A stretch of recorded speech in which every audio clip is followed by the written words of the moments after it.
All right. Okay. Welcome, everyone, to the April 14th, 2026 special meeting of the Orrville City Council. We're now beginning at roughly 11:10 hours. And can we have the roll call, please? I note Councilmember Reynolds absent, Councilmember Thompson not present at this time, Councilmember Johnstone, Here. Councilmember Goodson, Here. Councilmember Weber, I note absent, Vice Mayor Smith, Here. Mayor Pittman. Here. Thank you. Thank you. Open session, Pledge of Allegiance. We're going to have Tim lead us, if we will.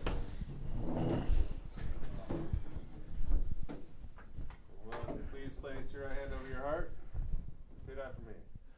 Pledge allegiance Allegiance to the flag of the United States of America and to the republic for which it stands, one nation, under God, indivisible, with liberty and justice for all. Thank you, sir.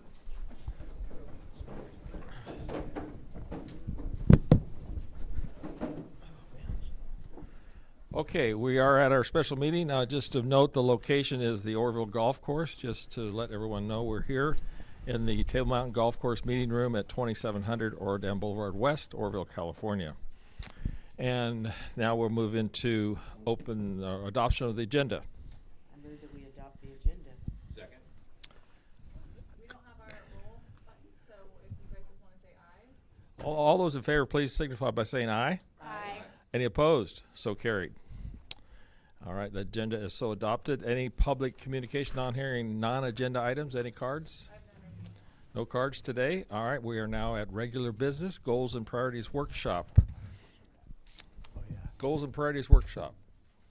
And we'll note for the record that Councilmember Thompson did show up right before the meeting started. Right. Awesome. Welcome, Councilman Thompson. We're here. Thank you so much. I had to finish the meeting, so sorry. No worries. You. Kelly, is there a clicker that do you have it? Awesome. Okay.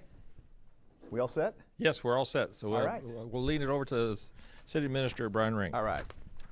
Well, welcome everybody. Can't believe it's already that time again, but this is a great process for us to go through as we prepare for the 26-27 budget. So a quick overview. Each department is going to give an update on what they'd like to see included in next year's budget, project staffing issues, anything else that is necessary. And we'll also go ahead and give an overview of this current fiscal year's budget and kind of give everyone a refresher on some of the big ticket items that we budgeted for this year, obviously during the last year's budget cycle. But just to give you an idea, some of the items are big projects that carry over.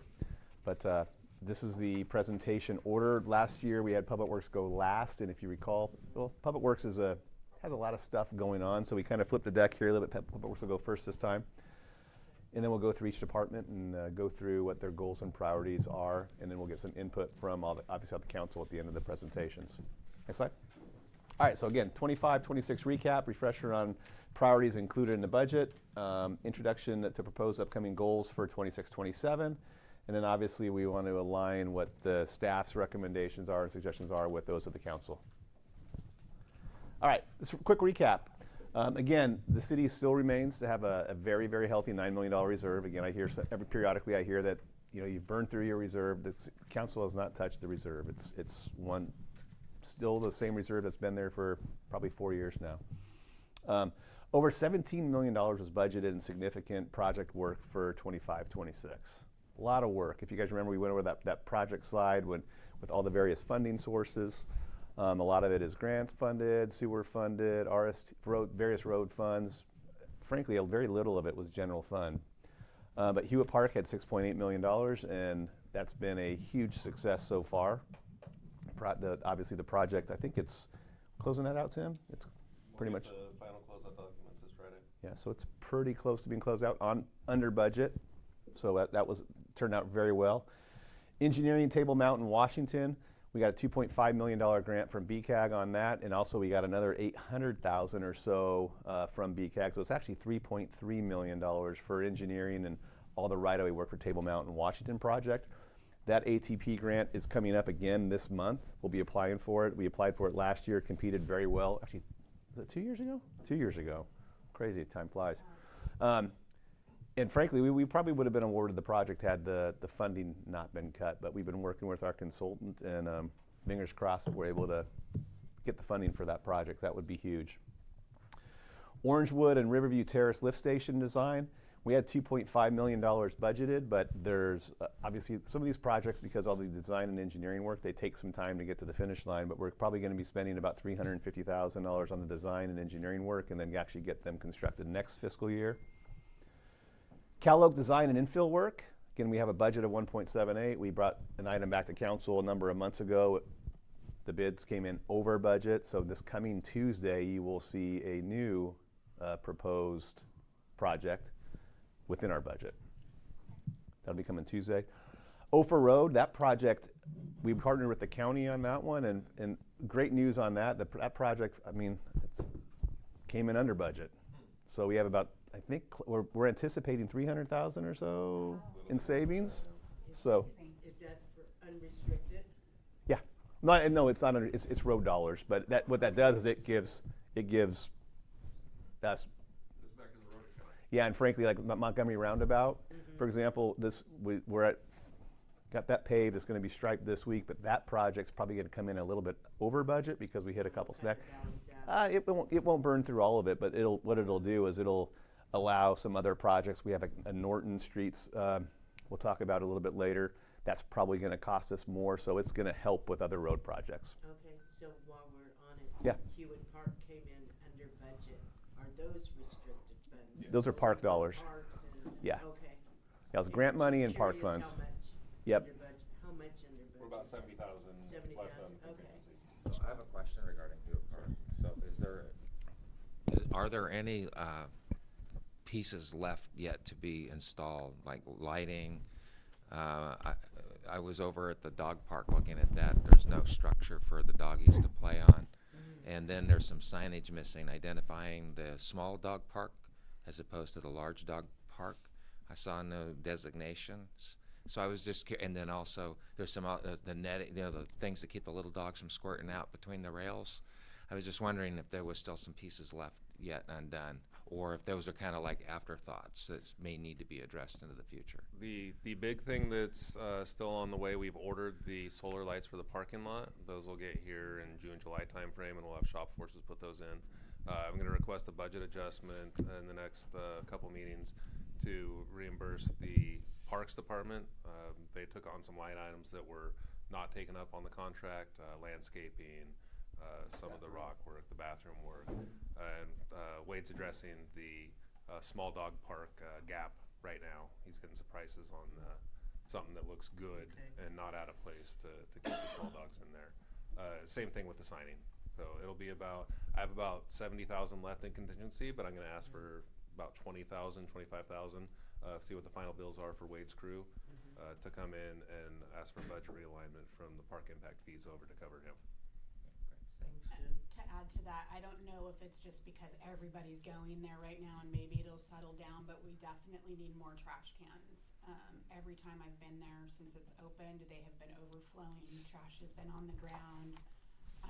Again, I don't know if it is just because everybody's going there right now. And it may settle down, but if not, we definitely need more trash cans. Seeing how we're in this discussion, I was looking at this too. I think the dog park have having a few elements. I know Rich at Ridgeline, the training facility, Chico, I'm sure he'd have some suggestions for us. I know because Yeah, we originally had those in the scope, but they did not get awarded. It was they were cut out for cost. well, there's some other smaller things that he might suggest for us. And he's the dog trainer of dog trainers, so I'm sure I'd give him a call. Some options and some suggestions he would have for both sides, dogs and whatnot. So. And these are little things. For like play structures? Yeah, like Sure. play structures Yeah, for the dogs, cool. because it's certain things work and certain things don't work. And, you know, it could be an off-site training facility for people too, so that's kind of a plus in that side of it, so. That, and then the other thing I got is, do we have some, we can't have bikes inside the park, but maybe some bike lock, devices. So if somebody does ride their bike to the park, they can lock it up outside the park. The wrap. Follow the thinking, Yeah. they can lock it up Yeah, outside the park. we do have a couple, but it's I think woefully inadequate, and we need a Well, couple more. I One vision outside, it- one inside. My vision is they lock it up against the fence. I mean, that's the metal fence. I hate to see that, scratch up the fence, so it's just a thought pattern. Not a big deal, but good work all the way around. Okay. Again, Montgomery Roundabout, again, as I mentioned there, we have $650,000 budgeted there, but it is probably gonna be about 25 or 35,000, somewhere a little bit above that, so we'll be coming back with an adjustment for that, but that project is almost done, so that's great news. I got a quick question. Did they have some failing in Montgomery Street Park? Cause I noticed on the down street side, they were spending a lot of time on the roadway like it was wet or something. We found a culvert underneath the road. Okay. So we had to take that out before we could compact the Undiscovered the item. bays. Yeah. Why that wasn't found when the roundabout was put in, Mm, nobody it's knows. amazing. So it was, I think there was some perched water from winter storms that was just sitting there, and once we scraped Okay, it and that opened makes it up, sense. then the water just flew I out. saw them spending a lot of extra time. I said, I wonder what's there. It wasn't a gold mine or anything. There was no, and there was a section, a pretty big section of clay that was used as the road base, and it was an actual road base, so we had to muck that out as well. That's where the extra costs are coming from. So the culvert's not gonna be needed then? No, the culvert was abandoned in place, so we removed it up to where it wasn't a hazard to the road. Seems that we got a few of those around town, don't we? Yeah. Okay, next slide, Kayla. That's what contingencies report. Yeah, exactly. Preliminary work on the West Public Safety Facility. Again, we're gonna have an item come to the council, is that coming Tuesday or that's in first week, probably the first council meeting in May, but we're gonna be doing the design work on that, so then hopefully we're in a good position to compete for grant funding for that in the very near future. Implemented a 66-hour work week for fire. Funding of over $850,000 in this budget for capital assets, primarily in police, fire, code enforcement, and public works. A number of software enhancement. Scott, I'm, Yeah, Brian, yeah. I'm sorry. Funding for 850K, so that's funding received, but, No, that's fun. That was what we That budgeted out of our capital asset replacement fund. and yeah. did we spend all that? I think one truck in Public Works came in over budget. We're gonna re-budget that this year, but I think everything else, I'm not sure. I think everything else was spent. I mean, on a truck for code enforcement, and on vehicles for, police and other vehicles for Public Works. Yeah, one's gonna be rebudgeted, one of the big trucks. Software enhancements, again, Comcate for code enforcement, the 311 system. I mean, both of those I think have been, I've heard nothing but good things on both of those software packages. Still implementing the CMMS system, that's the computerized maintenance, management maintenance system in Public Works primarily, and we're still implementing that. We've hit a couple hurdles, but we'll get there. And then at the very beginning of this year, what we did is we tried to assign whatever that fund balance was that was left over.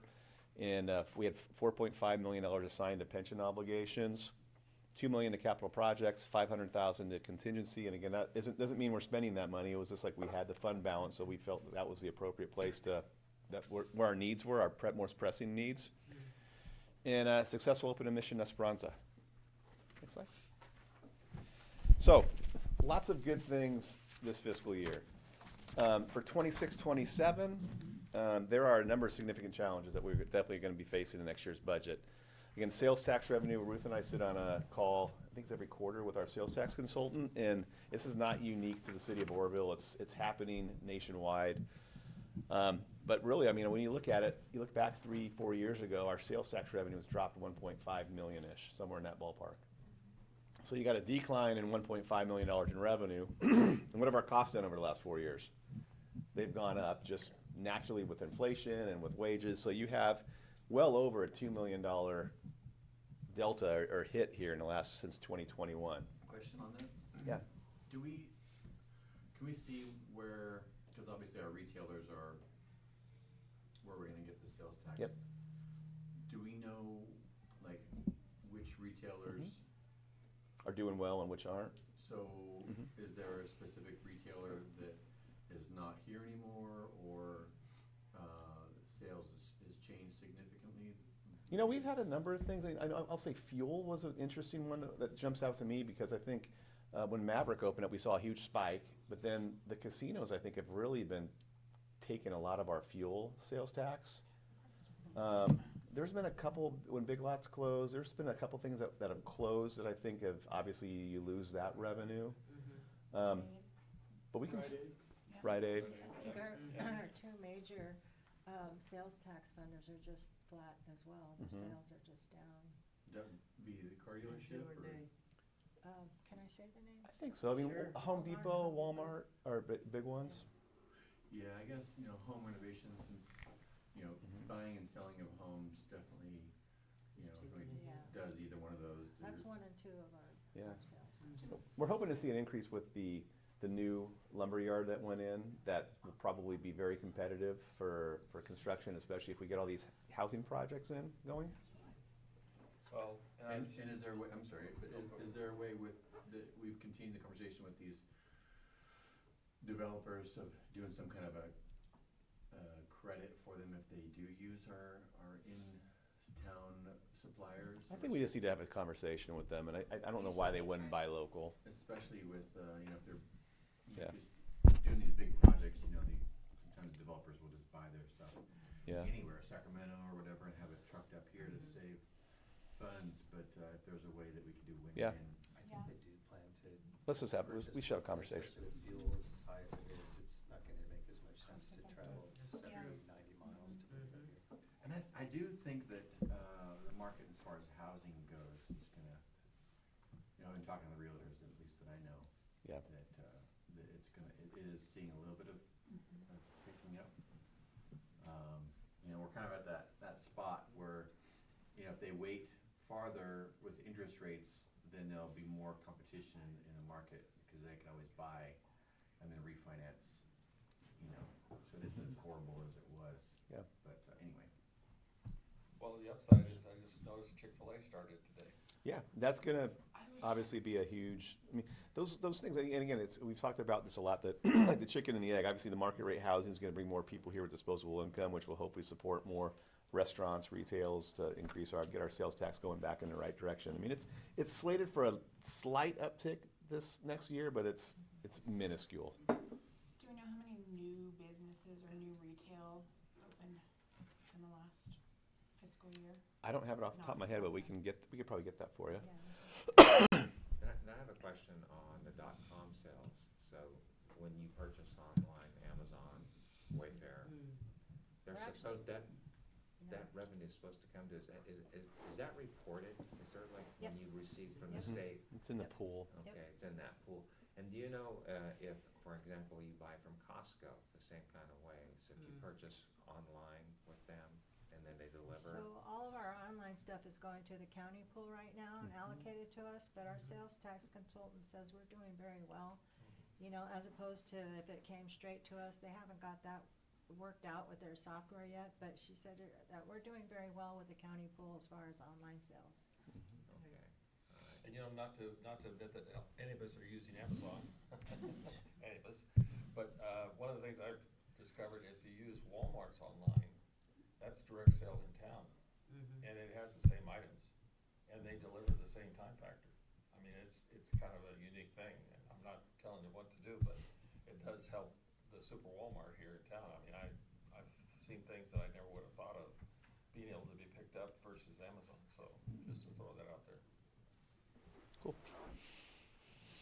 Labor costs are likely to increase. I'll say they will increase, but obviously our fire contract, we'll be starting the second year of our fire contract, of the 3-year deal, and there's a 4%, I believe, escalator in that.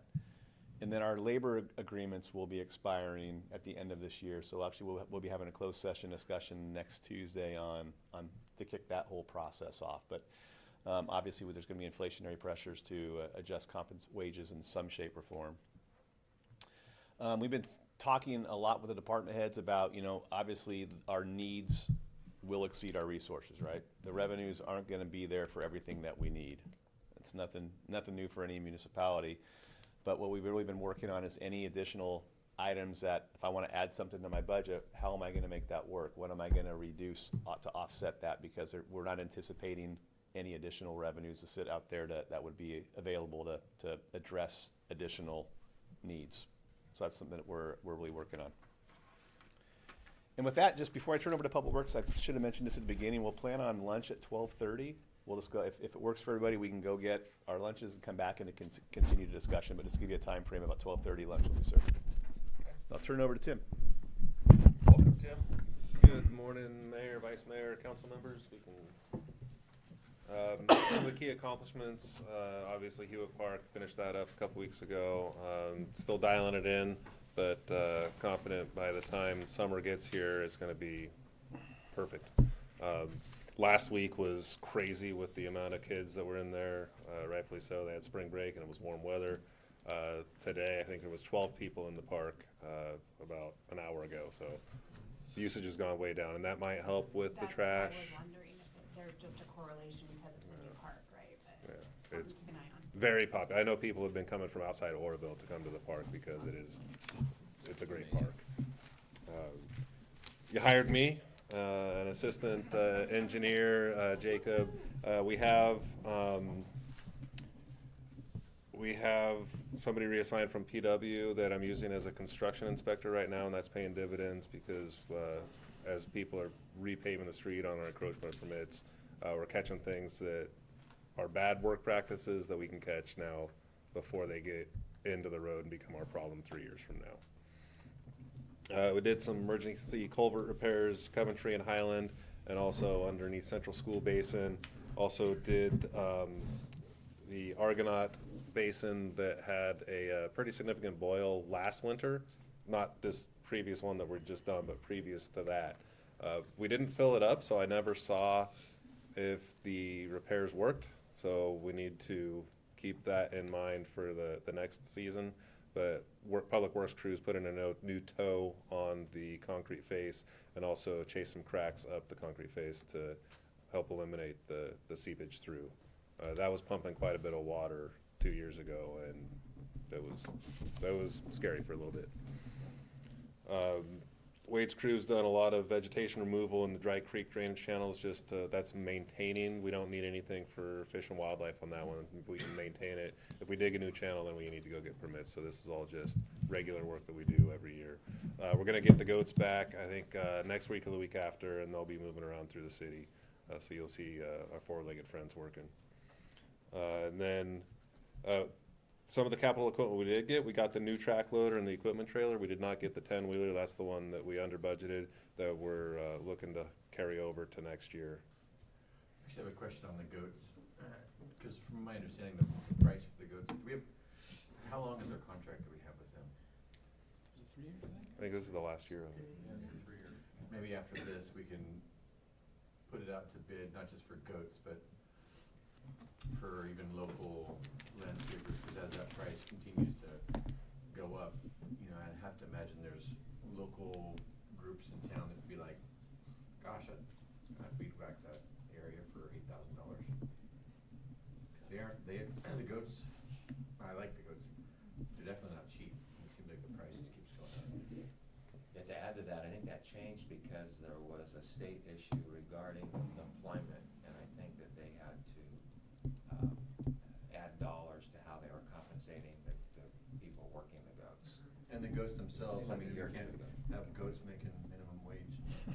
Right, yeah, well, they have to be well paid, just like the people working in fast Prevailing food. wage. Prevailing wage goats. 2 10-minute breaks. Yeah. I'm working on some CAL FIRE grant funding for that. Moving forward, it's gonna take a little bit, because I know we're wrapping up the project, but the Fire Safe Council will be able to help with that, and then the local CAL FIRE grants. Hopefully that will offset some of that funding for you, and then also we can go in there and do some fuel reduction work as well. And what about like your jail crews and whatnot? At one time they used to. We did, yeah, we used them quite a bit. There were some issues a few years ago with that. Ended up stopped using that program, but there were some hiccups with that. Ted, before we jump away from your thing, would you share with the council the finding on the Table Mountain and Grand pipe issue? That the only reason he asked me about it, because I have a historical memory as to why this situation occurred, but that intersection is always flooded for years, right in front of 7-Eleven, flooded for years, and everybody just said, well, it's a problem, and then his inspector found something that's, I think, very interesting. So somebody, maybe a couple decades ago, none of the road looks fresh, so they stubbed in a 18-inch culvert and blocked our existing 18-inch culvert. And it caused the backup of debris, leaf, trash, all that kind of stuff, kind of blocked it. and wasn't allowing any of the water to go through. So that's why the water was up on the surface. So it was only about that far into the DI. So use a Sawzall, cut it away, and now the water can flow right through there. I'm gonna have to address it soon. There's only about 4 or 5 inches of cover underneath the asphalt, and then there's a metal plate over that, and then the culvert. So as that metal plate rusts, there will be potentially some structural issues there. So it's holding right now, but I'm gonna have to address it, and I don't know where that pipe goes. Well, it just, everybody's known that intersection can flood for years, and now there's a reason why. And so anecdotally, the day we were having that big downpour and there was all the flooding down Ora Dam, and partly probably aggravated by the orange mats that were over all of the, drains. But I did drive up there, and I was concerned about that complex that of course got flooded out twice this previous year. And that area was all clear. 7-Eleven was clear too? Yeah, clear, it was perfect. Not a lick of standing water. I was really actually surprised. I expected to see, oh my gosh, what you've seen the rest of town. It looked great. Riverbend Apartments, the work to correct the drainage on their property, they paid the permits last week. I don't know when construction is gonna start, but it's gonna start soon. That'll go across Table Mountain, put a properly sized culvert there, and then put a properly sized culvert across their property with a retention basin. And then in the new AHSC grant that we're applying for, we'll address the drainage. Yeah. Cool. Oh, Amy. And we also ground quite a few sidewalk panels around town that were out of tolerance. I'd like to keep going on that one because the trees keep growing and keep popping up sidewalks.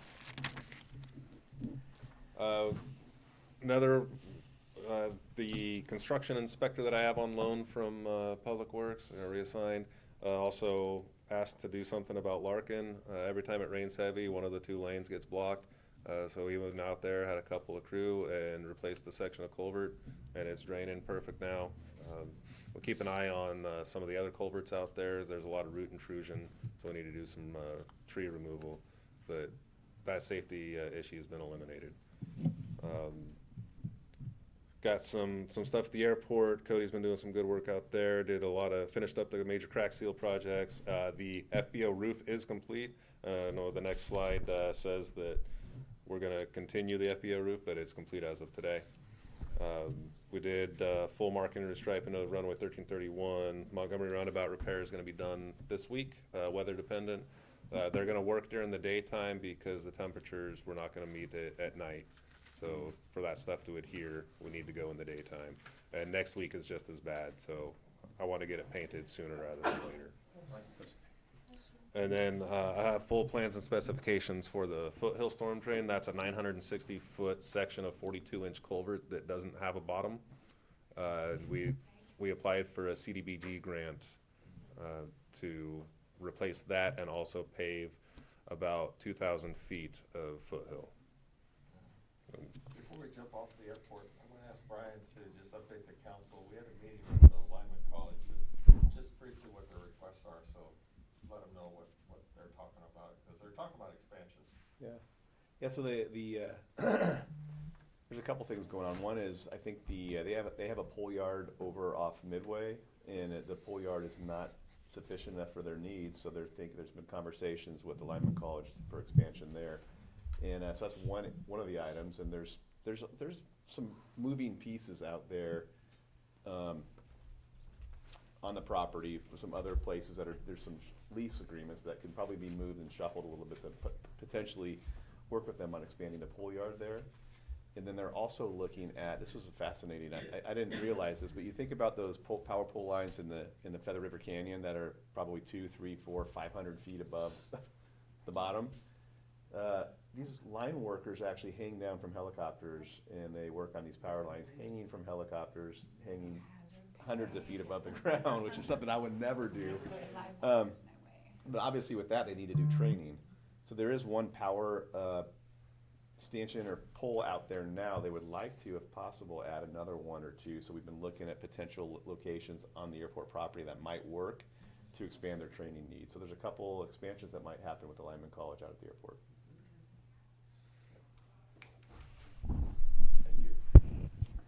Going on to, this is key initiatives for next year. I'm gonna get, construction of Orangewood and Riverview Terrace lift stations done. You're gonna see a proposal contract at the first meeting in May for the design work on that. Those are the two most susceptible or most catastrophic if they overflow, because they're right next to either the fish hatchery or the start of the state water project. So we have to address those ones first. West Side Public Safety Facility, that's Fire Station number 2. We'll get that design work done this year.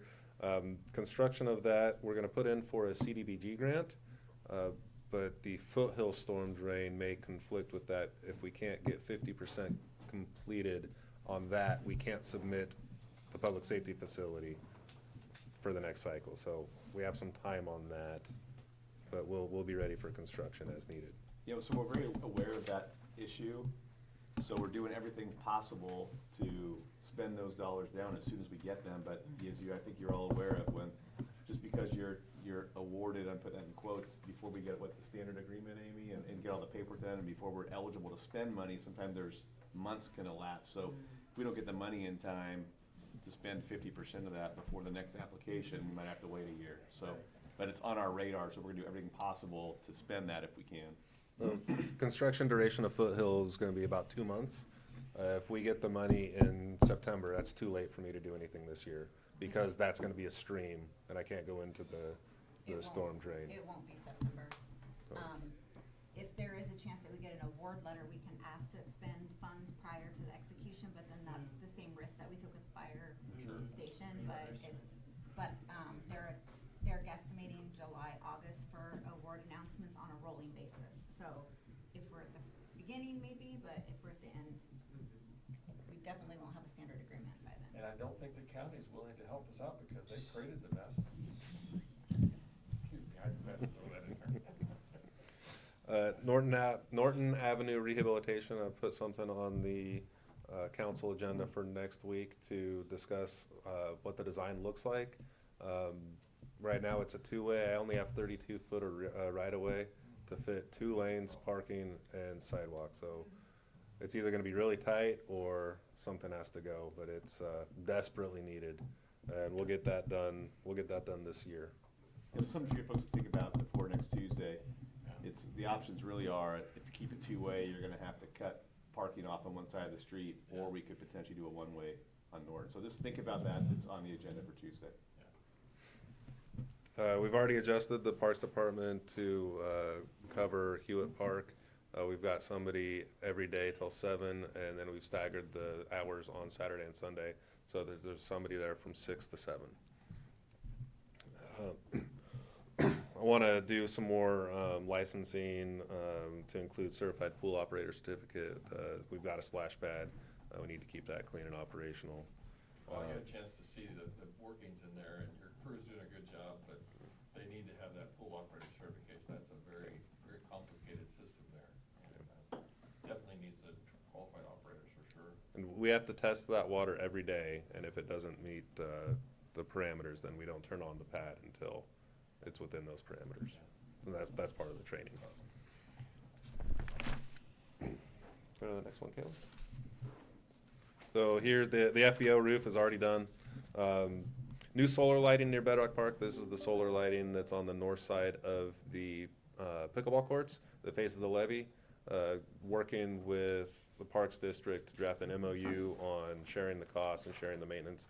Right now, we were installing the lights and they were paying for the juice. If we go solar, there's no juice to pay for. So what does that look like?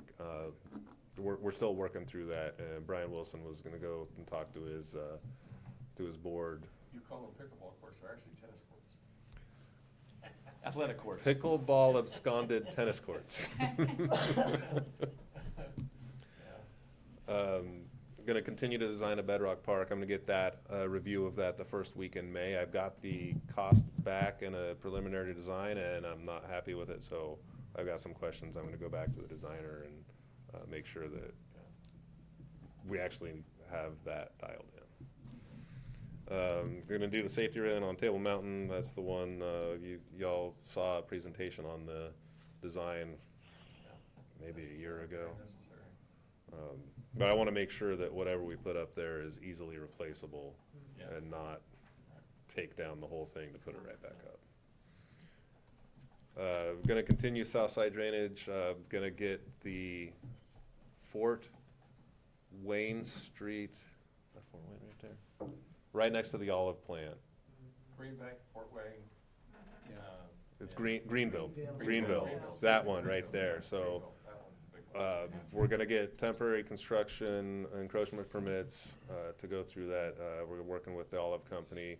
There's actually some title things we need to do because we don't own the right of way. We don't own that road for some reason. But, Well, Alyssa found that out, it goes back to 1911, I think. but it's even weirder. We It's a found mess, out, yeah. we found, it gets even It's- weirder than that. It's, again, thank you, Duke County.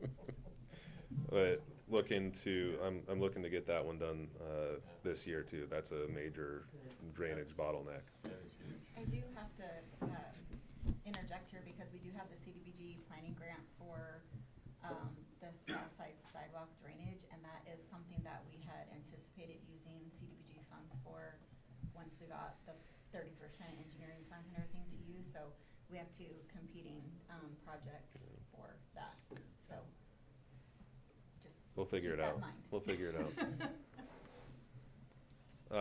Looking at restructuring, Public Works Department leadership. Wade needs some help with some more leads.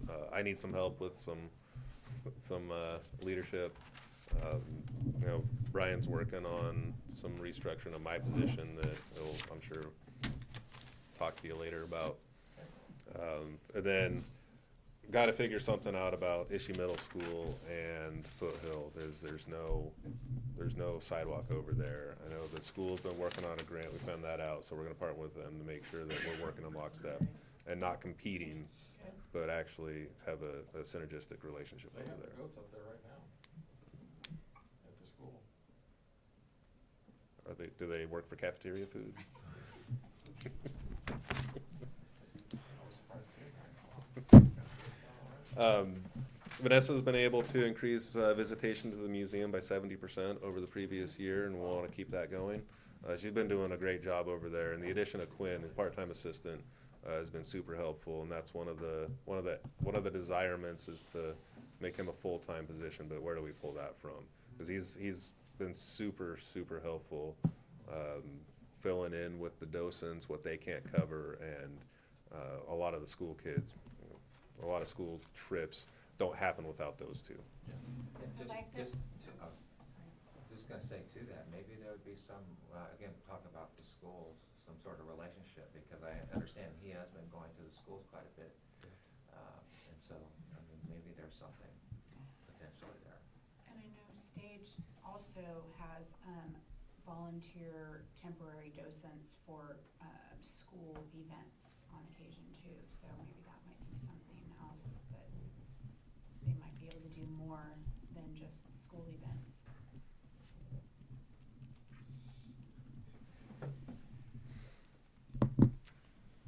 Vanessa's gonna do inventory of the collections at the Pioneer and the Law Museum. That, I don't think that's been done for quite a while, so make sure we have what we're supposed to have and nothing more, nothing less. She's assisting the Docent Association on becoming 501(c). That painful steps, but it's progressing. Not as quickly as I'd like, but probably quicker than they'd like.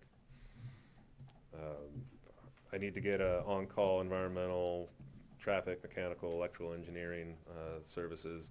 We had those with Rolls, Anderson Rolls, and North Star, but I need to expand those and get some more competition in there so we can get some good costs. Working with Kelly on the Places and Parks, which used to be the Adopt a Park program. Kelly's running with that right now. She brings it back for critiquing and thoughts. And I don't know when she's gonna have that done, but it's gonna be sometime soon. I know there's a lot of interest in the community right now on Adopt a Parks and Places. Feather and River's Parks. pushing hard for it too, so we're kind of partnering with them to try to reinvigorate both of our programs, just to get people that are spending time in parks to play a role in just whether it's trash pickup or notifications if you see something inappropriate, just some sort of ownership in the community. Yeah, I just went and spoke at a crew club at Helen Wilcox School. They're like starting a leadership program in their 3rd and 4th grade classes, and I really encouraged them, like, some of the main things that you can do is just go and be present, you know, be a part of picking up trash, or, you know, so yeah, so even the schools are talking about getting involved with the parks too, so. Yeah, before we get off parks too, I had a suggestion the other day, and this is just an idea, I'm not putting this on the task list, but the vacant property between the Pioneer Museum and the Veterans Hall that the city has, the potential of having that as a dog park for downtown. And a dog park to me would be the cheapest thing to operate, and especially if a service club wanted to do a dog, to make that a dog park. A dog park doesn't require any irrigation or anything. It's property there we're not doing a thing with. It's just an idea, and let the crews think about that, just as a thought pattern. I don't know what else we're gonna do with it. I'll You know, keep our that in town's mind. kinda down in the hole. Yeah, oh yeah, yeah, And yeah. there's a lot of people living downtown right now, so I see a lot of dogs walking around. It'd be a good place for them to, not necessarily go all the way to Hewlett Park, but go downtown on Montgomery Street. Be handy. Well, keep that in mind. Yeah. I'm getting the staff in-house to perform large-scale, not Hewitt Park large-scale, but construction management in-house. If I had done that on Montgomery Roundabout, we could have saved $70,000-$80,000 on that. I want to do that on some of the other road projects that make sense, so we can keep that money in-house and I can use that money elsewhere. Just a quick question. With the crews that we're hiring, the construction firm to do the roads, do you assess the quality of the project post? And then does that ever go into like a decision-making process for your team when it comes to, you know, the bidding and whatnot? We get quality control, so they do testing on all the materials, compaction on both the base and the asphalt. If it meets compaction, then it's acceptable. If it doesn't meet compaction, then we'll look at how far out of tolerance it is and if it's okay, or if we need them to replace it, or you know what the issue is. We can blacklist contractors, but it has to be something egregious. Usually you reserve that for financial crimes or financial tomfoolery. I haven't had one that's done subpar work yet, but if they meet the requirements of the bid, and if my requirements are technically acceptable and the low price, then they're gonna get it. Yeah, because I just noticed just anecdotally, it just didn't seem like that was really super smooth. You know, sometimes when a crew goes in and, you know, does that kind of work, it's just like dead flat pan, perfect. And I don't know if there was a lot of, obviously we had a abandoned drain in there, right? So there was some obstacles. I don't know, maybe that played a role in their ability to just really make that super smooth. I know there was some additional different things to work around that probably made it more a little complex, but. That's probably one of the more complex paving jobs that we're gonna have in the city because of where it's at with the roundabout and. So maybe I had my expectations were too high for that, you know, but just driving through it, it didn't feel like really, you know, super smooth. It's got a little bit of rumble to it. But Well, anyway. you gotta stay off the curves. You can't put curves in there. I was just kind of curious what that process post-construction. You know. And during construction, there's a level tolerance too, as well. Okay. It's 1/4 inch out of 10 feet is the tolerance. And we have our inspector out there doing all it. So we'll get the results afterwards. Unfortunately, you don't really have the opportunity to fix it as it's happening, because you get to roll it and then you have to finish roll it and then you do your test afterwards. And at that point, you've already ordered all the asphalt you're gonna get from the batch plant for the night. So if anything's fixed, they'll either come grind it later, or if we require it, they'll rip it out and then put it back in. All but it's not an immediate fix.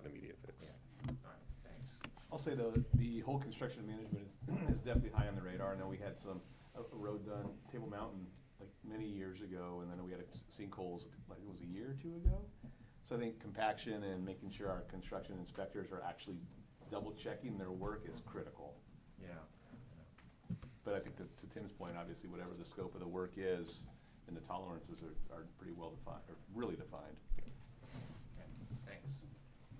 And I'd also like to, I need a citywide drainage study. We don't know what's going through our city right now, drainage-wise, which is gonna be really important when we, right now, we have a waiver for our MS4 permit, which is our stormwater permit, because we're under 20,000 people and we're economically disadvantaged. We're probably gonna lose the population next year. We're gonna go over 20,000 people. We were at 19,860 this last year, so. And with that, that's gonna go into my capital, equipment, discussion here in a bit. There's some requirements that are gonna come in with that. And I also wanna do more in-house projects, whether it be paving or culverts or the sidewalks. The smaller projects that we can handle within under the CUPCA threshold. Obviously, I can't go over the CUPCA threshold. That still has to get contracted out, so I'm not gonna fight the state on that one. Got a $10,000 training budget, so that's gonna cover some of these construction management, things that I wanna do. Some more, project management. I've got, software in here as well. I lost my Parcel Quest access a couple weeks ago, and that is key for me to look up properties and in my role as city engineer. So now I've got to bug my friend Ronnie over there every time I need to go look at that. Why did you lose your access? So they want additional licensing for Pay per our use city. license? They busted us They for put sure. it in, well, they put in an auditing program into their system, and they found out that other cities were sharing information with other cities, and it was a huge, we weren't doing anything egregious, but we were doing what was said in our contract, but they changed the parameters of the contract, and so now if you are a department and you want, licensing, you have to pay for it.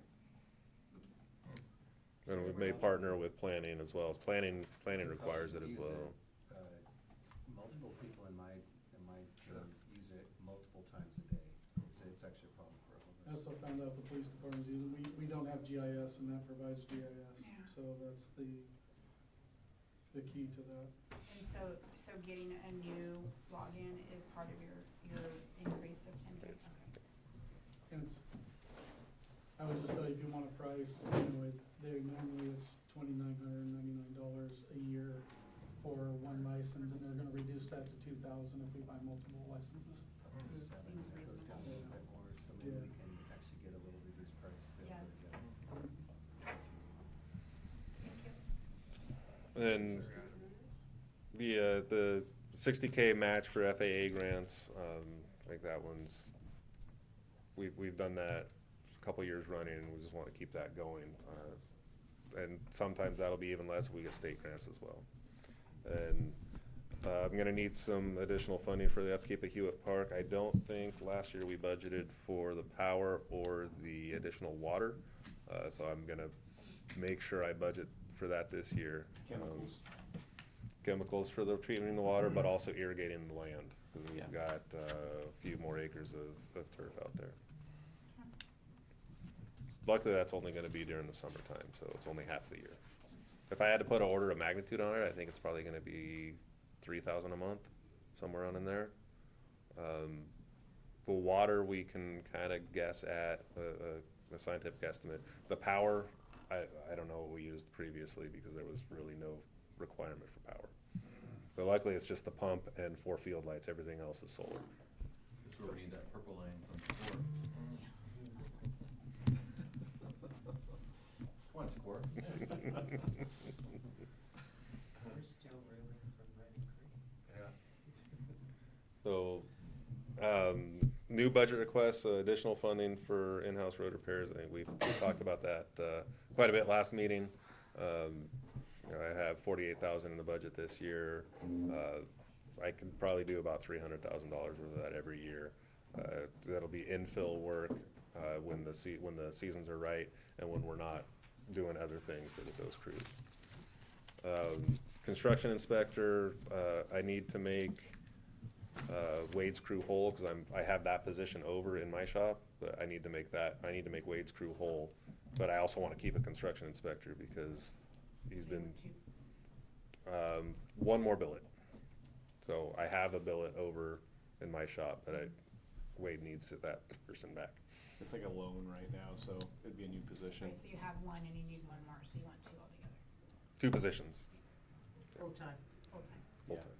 And again, you see on this slide, these are desires. The first slide was really must-haves. These are things that Tim would like to see in the budget, again, but we Right. gotta The see if they fit. bucket list. I'd like to get a journeyman facility maintenance person. Mike is our current facility maintenance guy, and he's great at what he does.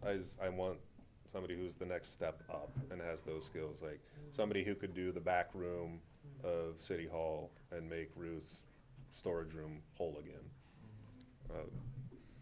Some additional administrative support. So Nancy is 25% directed to fire right now. Both of us, I'm sure, could use a whole person the whole time. I don't know if you have that in yours, Chief, but. It is. Then the museum, well, she's doing great work.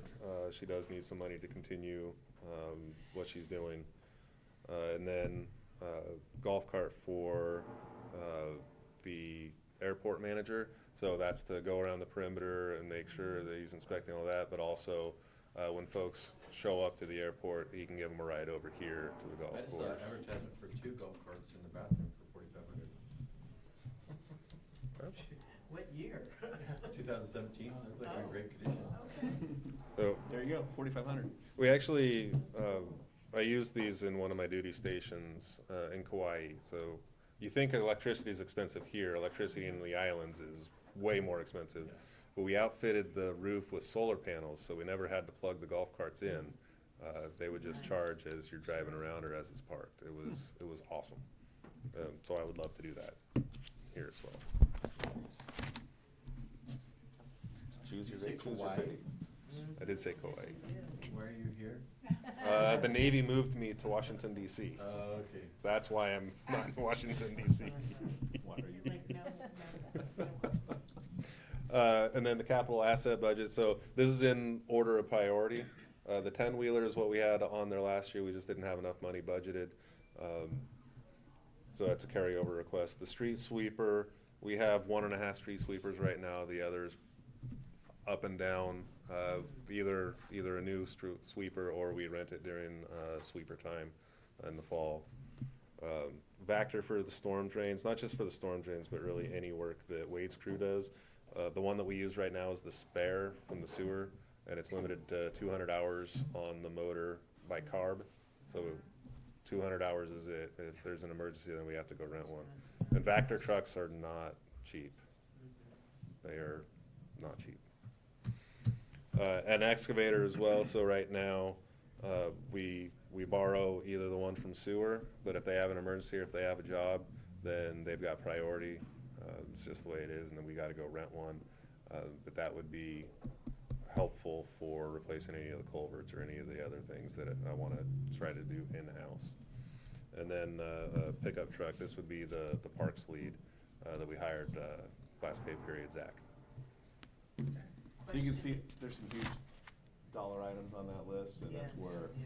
we do not wanna deplete our capital asset fund, so that's where short-term, some rentals may make the most sense here, just to limp along a little bit. So I do wanna highlight on the Vector truck. Does that Yeah. come out of a different account, the back?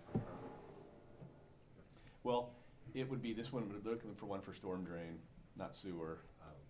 So But it might be, if it's shared, well, this I one would can't be share it. dedicated, I yeah. can't share it. Yeah. Yeah. Is that where we used in the past Duke Sherwin? Yeah. This Vector, okay, so we want our own. All right. So when I said earlier, we're about to get out of our MS4 waiver. Uh-huh. So we're gonna have to start cleaning, we're gonna have to do trash capture, which is this net thing that goes into all of our storm drains. So we have to, when those get full, we have to suck the leaves out, we have to suck the garbage out, we have to do all that stuff. That's gonna be pretty labor intense and equipment intense for a couple months a year. That is coming. Chico's dealing with it right now because, and it's expensive. Can I ask a question on that? Mhm. I assume that Caltrans put those orange mats down. That's So is stormwater quality. Is that similar to what is coming? That is not similar to what is coming, Because I no. can say, well, No. that was a real disaster with that heavy rain. No. So we had a presentation about a year ago on trash capture devices that go in. They're used quite extensively in Vail, Colorado right now, and they don't impact the storm drains at all, backing up wise, but they're capturing cigarette butts, they're capturing pollutants, they're capturing leaves, they're capturing all sorts of stuff, and letting the water bypass. Is everyone aware of that requirement that we have to do What soon? is it called?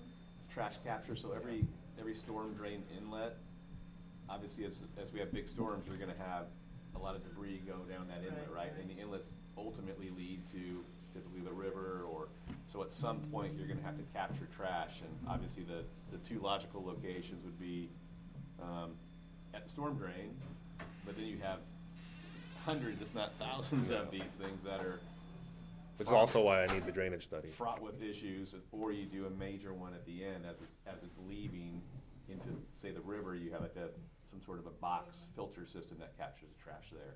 So when's it, 2030?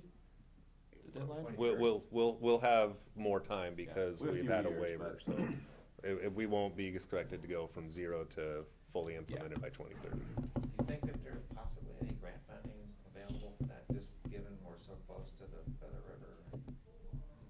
Just I don't wanna say guarantee, but I mean, as close to that as possible, because there's like Well, that's Trout fine. Unlimited, salmon groups, the guy that gave us the presentation, I think he went over and talked to the chamber. Right. So he's actually he's lined up some folks who are willing to help out. Because I did talk to him, and he mentioned there may be some funding, so Yeah. I just didn't know if there was any more to know about that. No, he hasn't come back. He wanted to do a presentation to council at some point, but his services are well in demand in California, so he hasn't been able to make it back yet. Okay. I wish we could put mandates on the state, like, okay, before you have us do trash capture, how about you treat the trash on the river and the encampments on the river a little more serious? One of the reasons we cleaned all the drainage inlets is because we had the fire and the ash was collected in the DIs. That was very successful because immediately after that particular project, we had drains that actually worked. So it's, yeah, and that's right. So, I mean, now it's gonna be an ongoing thing that we're gonna have to tend to, by way of your vax or whatever the case may be. But, the other thing I don't know if you got it later in your presentation, but we're gonna have to address our levy with the, Army Corps of Engineers suggestions that they came forward with and having a management thing down the line. So, and I know that's new. We had a presentation Friday of that levy project from, the gentleman from the Army Corps, and it really highlighted a lot of little things, but the little things are big things like maintenance of the drains through the levee, and then whatever in the future we're gonna do, something down the line. I only mention it because I was at the meeting Friday, we heard all about it, so. Orville is looking to be the example of what to do. Everybody was very impressed with that project. In fact, the Army Corps did it and then looked at all the details and whatever we do in the future. It's a good levee, but it has some needs, especially around Bedrock and Denera, so. Now, I did order the flapper valves that go on the end of the clover, so those have been procured, they're on the way. We'll get those And installed. what the rest of you need to understand, I think we have 4 or 5 penetrations that go through the levee that actually drain the water under gravity purposes, but as soon as the water comes up, the flapper valves you're talking about close off, and then that water has to go down to the pump station, so, it's almost like we need to have a levee maintenance person too in your, thinking down the line for additional staff. That became very apparent in that whole study, so. One of the things that we have that is unique to everyone else. An unfunded mandate from the state? Yeah, something like that. That's a good point. Thank you. And subject to any questions, that concludes my section. Yeah, it's not everything, but we're trying to highlight the big ticket items here. I I'm gonna throw one out here about the airport because it's under your purview. We have a lot of space for T-hangers, and I know we don't have any funding to build more T-hangers. And generally, it's not a item that you make money with because of the cost of install of the T-hangers, but it does create more activity for the airport. I'd like to see the idea of pursuing a private-public partnership in building the T-hangers. I've seen a couple other airports did that, where someone invested in the T-hangers, they lease the space from us, and then they provide the T-hangers for more aircraft to be here, because I know there's always a waiting list for T-hangers. If you understand what I'm saying, is basically, we don't have the money to invest, but maybe somebody does to invest and build them all, because we've got the space. I mean, all the way down the taxiways, there's a lot of space to do that, and it was in the general idea, so maybe that's something we can look at in the future. Yeah, you're talking like a lend-lease or a. Lend-lease deal, or someone with the money that wanna invest in it and help us out, and they lease the property from us, and, I mean, if we put another 50 to 100 planes out there, that speaks to, you know, selling more fuel and having more activity and so on and so forth, so it's just an idea, to throw out there, and I've heard of a couple airports that have done that. Maybe there's somebody interested in that kind of activity, so, We'll take a look. thank you. All right, police is up next. Thank you, Tim. Yeah, thank you, Tim.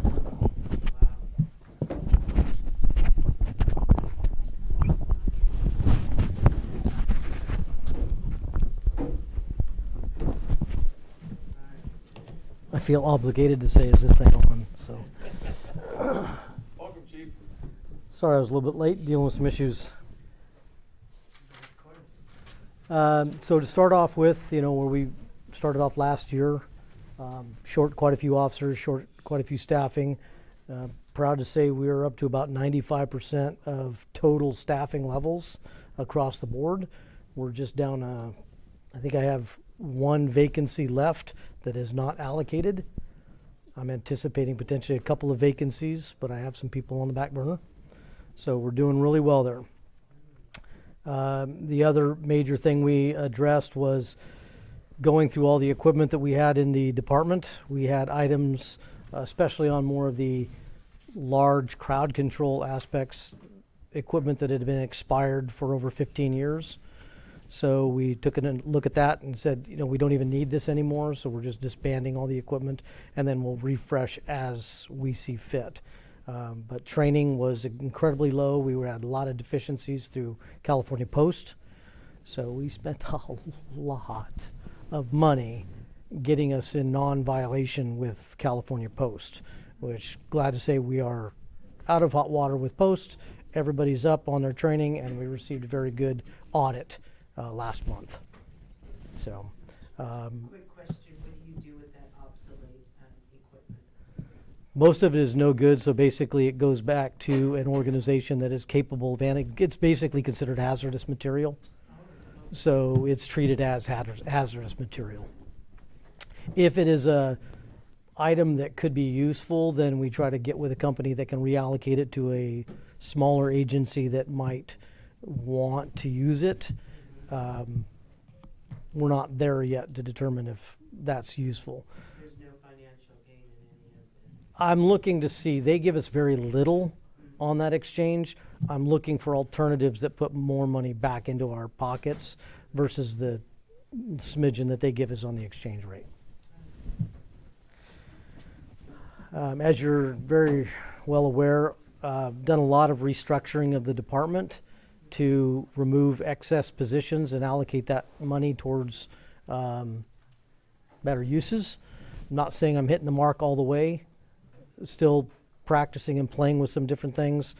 But one thing we did do is I think it's easy for me to say it, but I think generically across the board, I've heard a lot of comments about an increase in public presence, that they've seen more door out there. They've seen, I'm seeing a lot more compliments with the way the officers are responding. Not saying we're perfect by any means, but I've seen a significant improvement, and that's one of the targets we wanted, was to show the community that the department does care.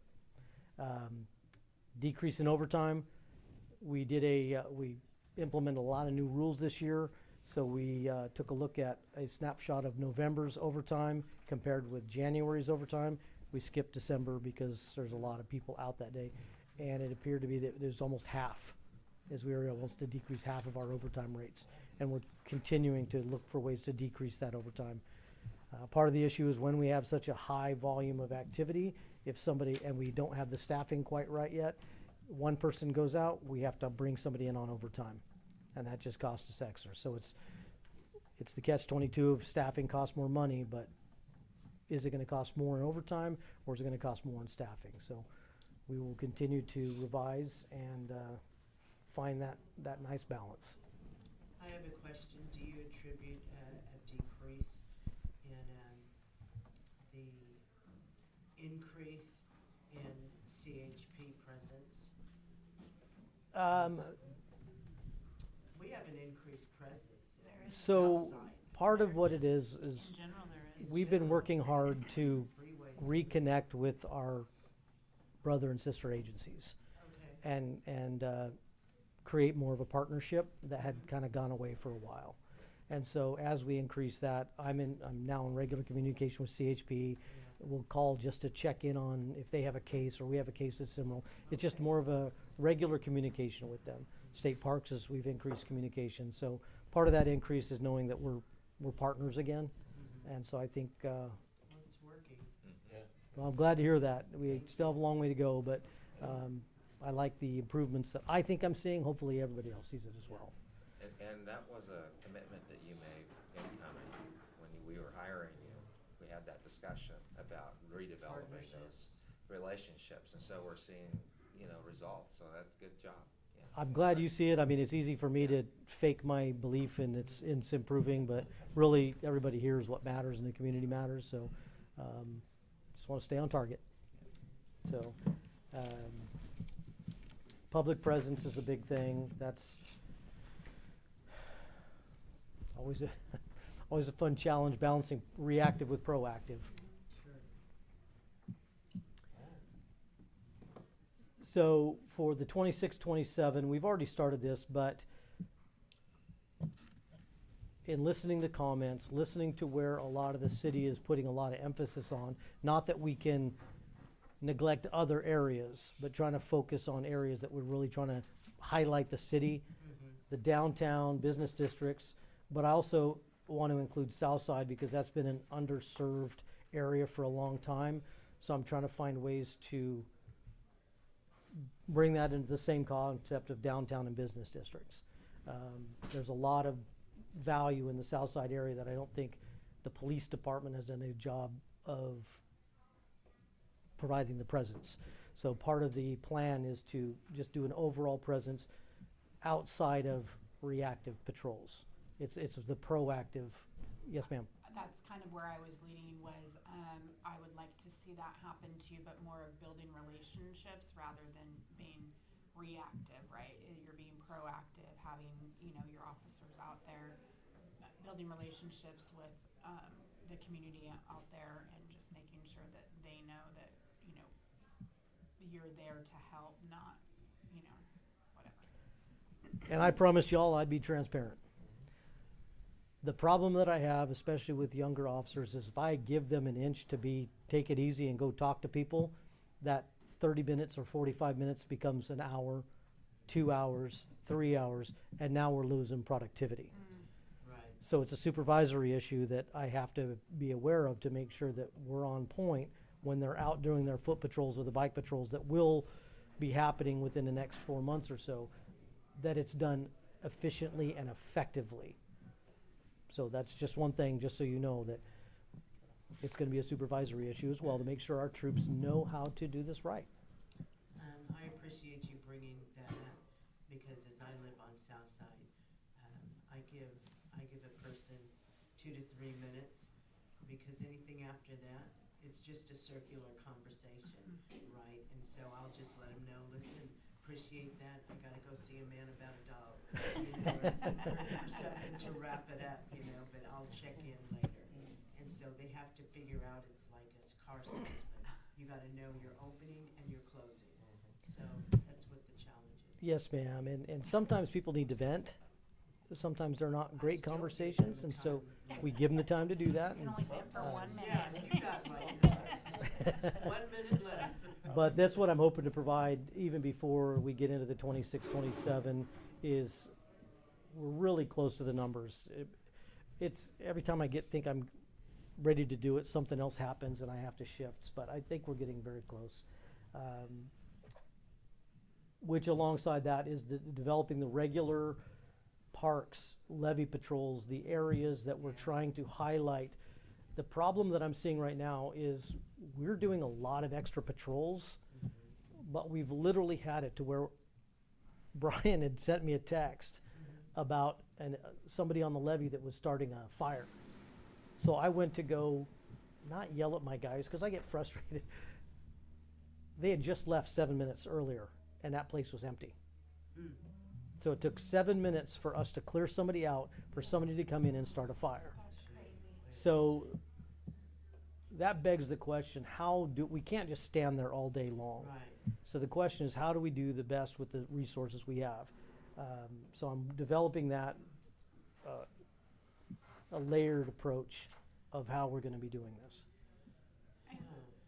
I know, like, was it the sheriff's department that had the STARS program, or, like a volunteer type, community boots on the ground type of a situation, to help with situations like that, where they have some kind of a police symbol or something, to show that they have some kind of authority to be there, right? I don't know how safe that would be, but maybe with some training.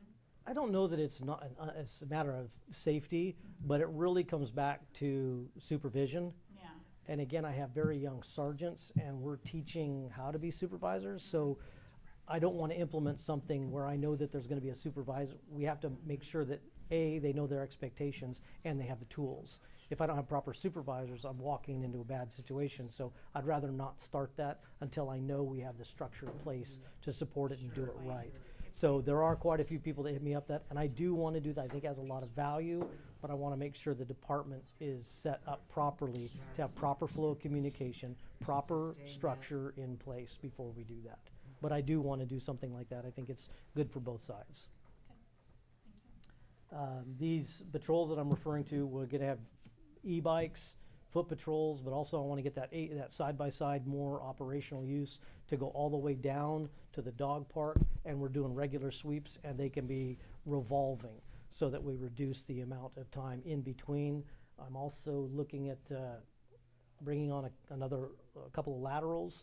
One is a motors cop, and he writes the grant basically paying for his own position and might have the opportunity to bring a motors on board, which can help with a lot of traffic issues, which then pushing the traffic allows us to push back on the criminal element that is out there right now trying to step up. So a lot of moving parts, but this is the direction that we're trying to get to and get that patrolling that we need out on the streets. Again, continuing to focus on the investigative and training opportunities for the troops. Which direction am I going here? Just gonna ask you, I noticed you deployed an MLE over at the park, Hewitt Park. I was just chatting with them casually, and I guess they're gonna spend a good chunk of the day in there. So how does that affect, is that any impacts on your allocations? Right now, we're trying to do a rotation, so when they're not doing paper, instead of coming to the PD and talking with the other folks, go to the park, walk around. I've submitted, or will be submitting for your review, kind of a plan of action. It's not really requesting anything, it's just putting some of my thoughts towards you on what I think would help the department. But I don't want to really look at the overtime, and I don't want to look at the staffing, because that's a increased cost that's ongoing that just hits the budget. So I have submitted some ideas for one-time costs that will increase our ability to stay out in the field instead of coming back to the department and writing reports. It gives us the opportunity to write reports out in the field, reducing the fuel costs back and forth to the police department, as well as the time coming back and forth, and keeping us out in the field. I think that's my underlying thing is, for this next year, what can I do to help keep us out in the field and be able to be productive? Right. And I don't want to say just not just sitting there, but being dual purpose, I guess, is kind of where I'm focusing on. Let me comment too, I know, Public Works or Parks was talking about putting a, police officer parking spot there in Hewitt Park, which I think is a great idea. But I'm also interested in whatever we can do, because we have a very unique situation here. Hewitt Park is like a game changer for the whole community, I mean, it really is. And we've had our struggles with the first group of folks coming through and creating the negative, which, you know, that's the hard thing, but, this was not a planned activity, so down the line, I'm gonna be one to say, if we need to put some more money into that to make sure Hewitt Park stays like it is, I'm gonna vote for that, so just to let you know where I'm standing on I it. appreciate that, and we're gonna do everything we can. Like I mentioned, I've got to look at long-term impact to the city, because we take too much in the beginning and it just causes a drain down the road. I think there's ways we can do it without as much of an impact, so that we're being productive. Well, my thing too is because I've been hit with the kid that pushed the kid out of the way because he didn't want to go down the slide, you know, that problem, and I think it's all over Facebook or whatever, but I got phone calls on it. The real problem is, I would love to be able to take that individual that was the improper behavior and just have him immediately removed from the park. And some kind of a way to keep them out of it, or removal, and maybe we don't have a rule for it, but maybe we do need a rule, that they just don't get to go there anymore. I mean, and I'm just throwing that out there as an idea. There's definitely an element that has shown that they are not going to follow the rules. Yeah. There's others that are kids being kids. Oh, man, yeah. And so, okay, kids being kids, but when some of my officers, including a lieutenant last weekend, approached a parent about a kid being bullied, and the parent basically said, mind your own business, we have a problem. Yeah. This is not something that's going to be solved Yeah. by education or getting people to understand the value of the park. So there will have to be another conversation about what we're going to do with these people that clearly show they don't want to go with the program. Can't say what that is right now. I could relay the issues that we would be. It is calming down. I think with the beautiful weather, the brand new park, spring break, I think we had the trifecta of a lot of activity. Yeah. So I think now it's going to give us the time. It's going to slow down. I We've think got your cameras up. I think your zero tolerance policy was very good too, because let the public know it's gonna be zero tolerance. That's a good thing to have. And we've got the cameras, so even when we don't have officers, we have cameras in the dispatch that are monitoring. So we're hopefully catching things sooner, and we can deploy Yeah. when something happens. Scooters and bikes are still a problem.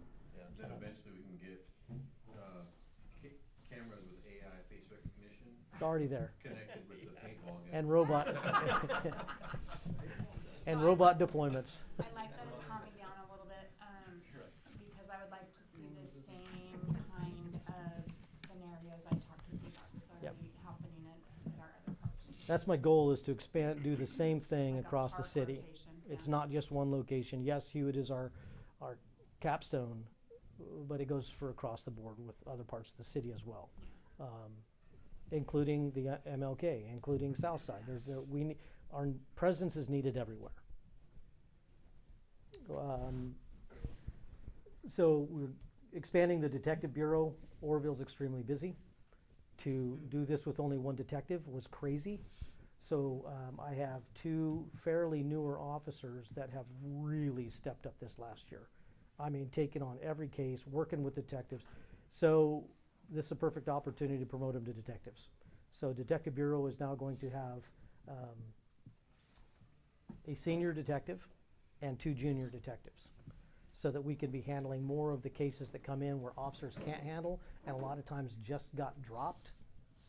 Now they have detectives that can help work their cases and educate both the young officers and also get the case moving forward.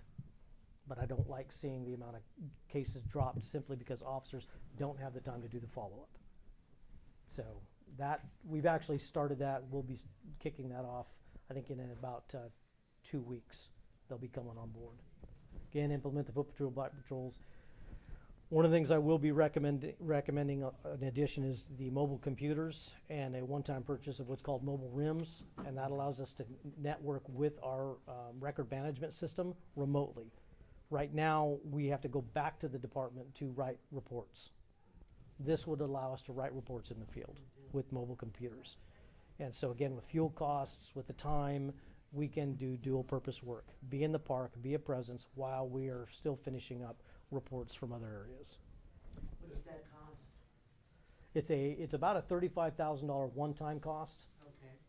And then there's the typical $1,000, $2,000 maintenance fee, which would be a normal software within my current budget. I've actually found with Ruth's help, we've actually found the money within the budget this year, my budget this year. So this will not be, I'm saying that correctly, right? This will not be a request for additional funding. This will just be a request for purchase within my existing budget. One thing I have to do mention that I don't get any more complaints of Mr. Ramsey doing work for our Oroville Police Department.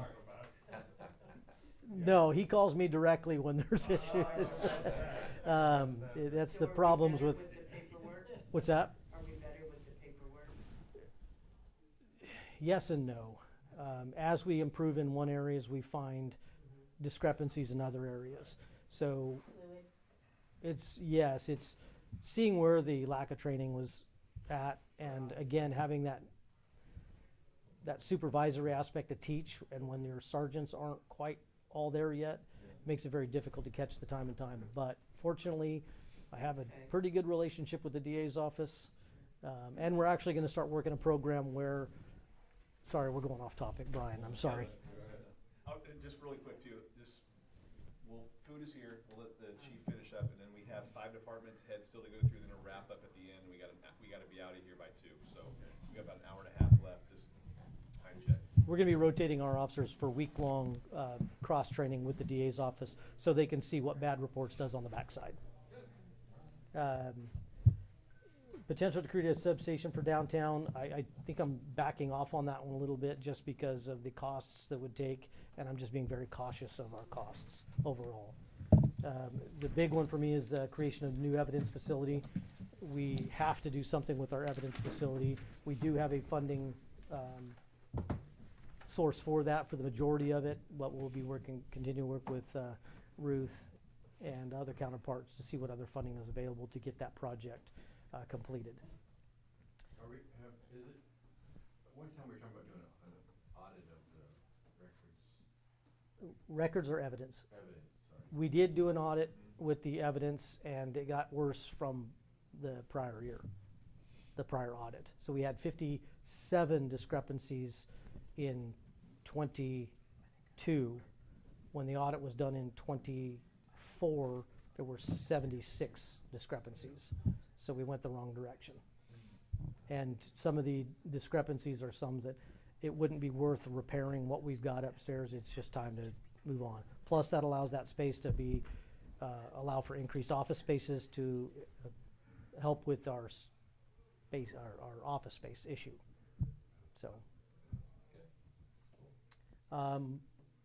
Again, as we are very well aware, we're continuing to go full staffed, which means we have to increase our patrol, so we have to have patrol cars.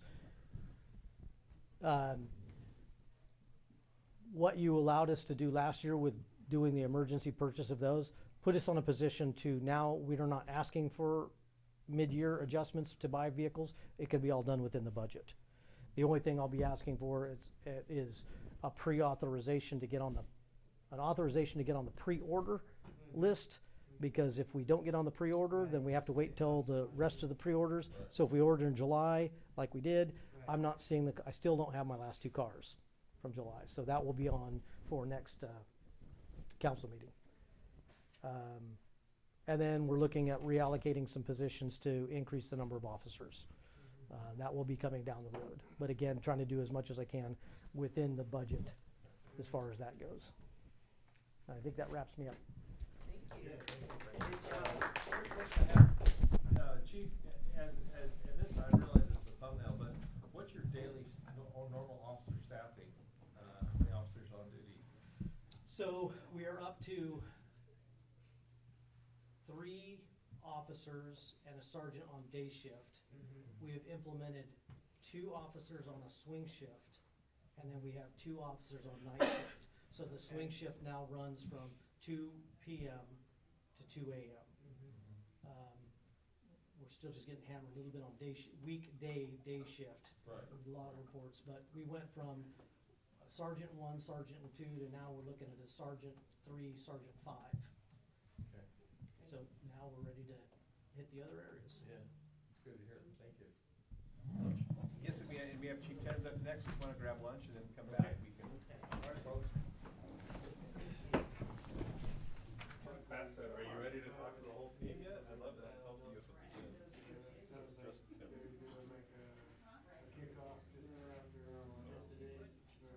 I haven't asked about you yet, but Pat was introducing you. If you could, maybe she's misinterpreting that question. Maybe she's thinking about construction, but if she's partnering. Happy belated birthday, Scott. Thanks. That's why I don't want to talk about anything. I'm not talking about. If you're looking, that building owes us $300,000. If you're looking at a way to offset that, you might want to talk. You might want to talk. You know, in this, because it's advance money, that's a check.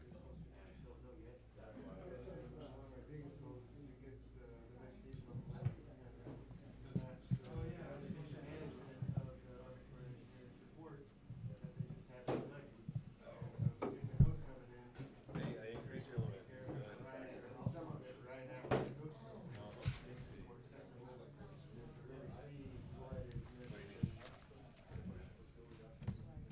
Oh, I showed up because I needed it a couple of It's always hard to predict how much keep you know what I mean, goes back and forth, but it's good dialogue. Hate to cut it short, but. Well, that's kind of one thing why I included that section. I'm just doing the cleanup on that parks presentation. Yeah.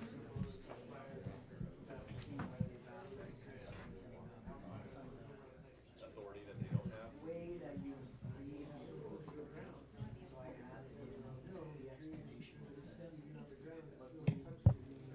You start from basis in California. It says that the best range of powers.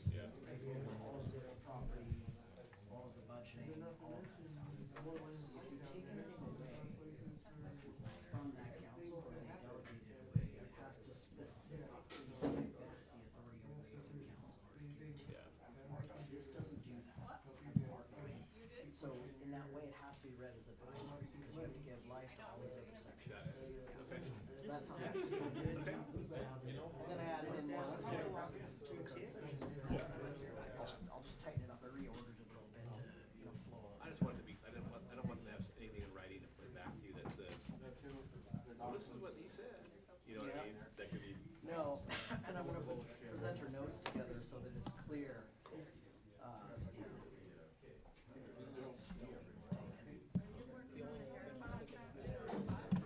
Which I will, but I haven't got to it yet. I'll check. It's probably Friday. Yeah.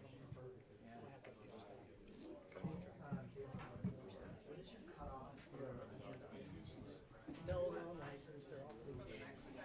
There's been a couple. So it'll be. It was last week, so it'll be the next meeting unless you need it. Professional services. We don't have reports. They have their own. So I don't know if that's something. Is it a staff report in there or no? Yeah. Oh, definitely push it back. Yeah. Just I don't know if this is that's fine. I can get it ready for the meeting. It's just, can you run it by them though? I did. And they're fine with that?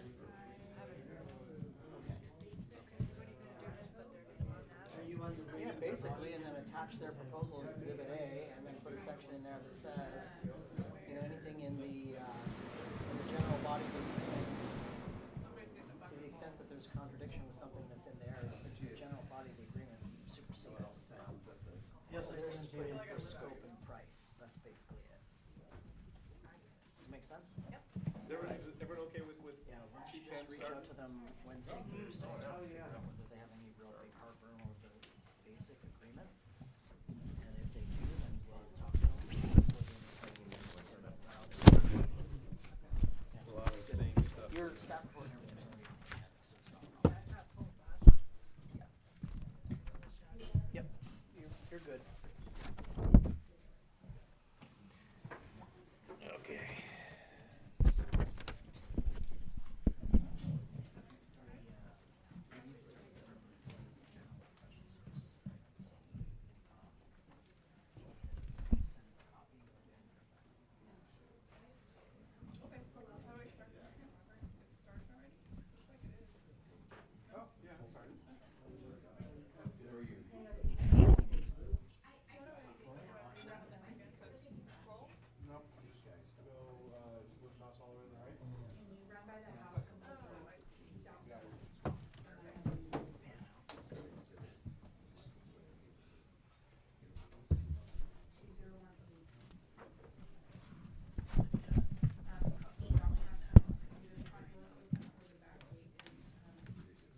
Okay, folks, we're letting Chief Timms go for a presentation. Is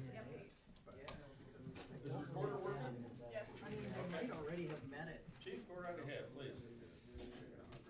Okay, good afternoon, everyone. There's some repetitive stuff in here for fire, but I think it's important to continue to talk about and plan for. So, some key accomplishments completed in 25-26. We were graciously allocated funds last budget request in this current fiscal year for the new command vehicle, and that replaced one of our battalion chief's vehicles. So now all of our vehicles, our command vehicles, are an F-250, bigger, more off-road capabilities, and they're outfitted to the gills with computers, internet, radios, pre-plans, all kinds of sorts of tools. And those guys are running some very complex emergencies up and down the entire state, not just here locally. But these vehicles have been really an asset from what we've developed to and grown from over the years. And some of our smaller vehicles with, like one radio and a clipboard, and really that's it now. And now we have Starlink, Cradlepoint, internet, tablets, satellite mapping, and a lot of that is for our resources to be able to see each other, not only locally but up and down the state. We've also written or updated several ordinances.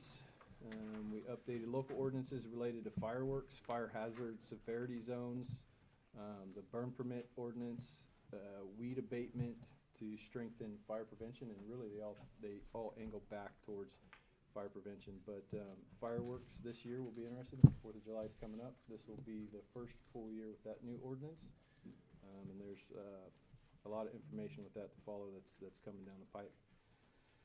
Community safety, we completed over 100 life safety business inspections this year, and that's our engine companies. I have this one here. Oh, okay. Sorry. Can everyone hear?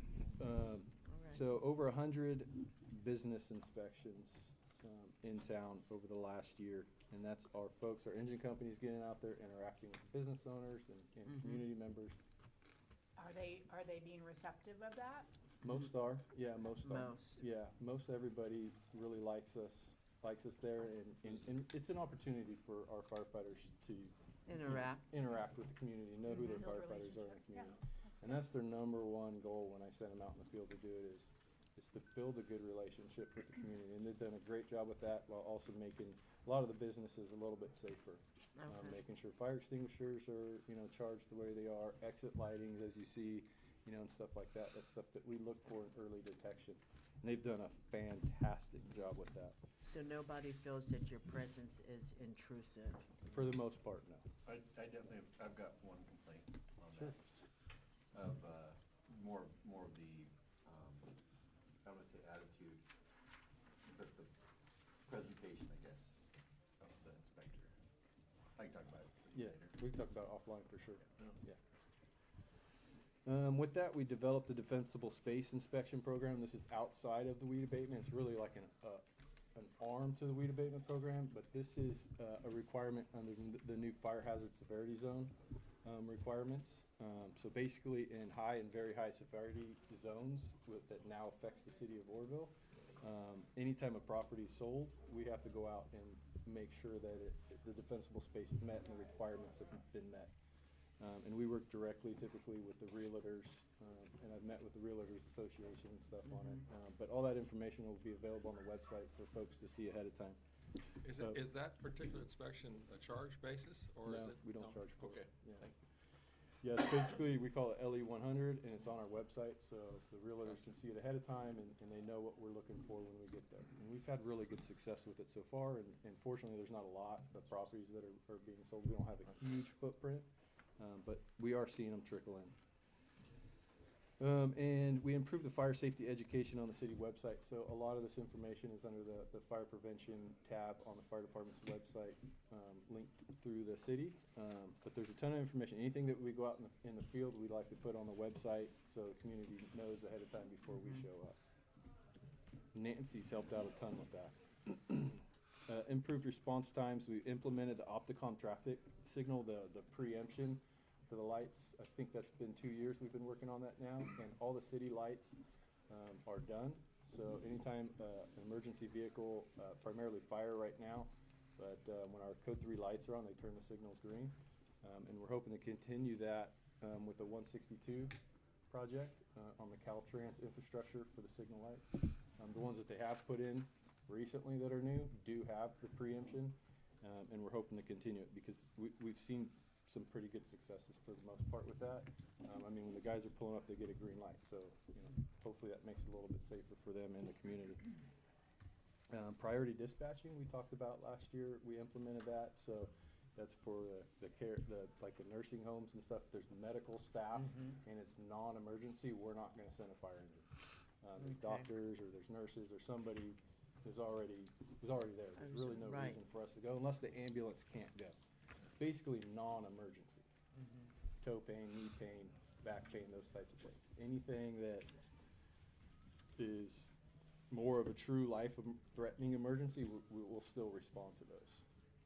And then we also secured the public safety location for the second station at 2000 Challenger. We talked a little bit about that.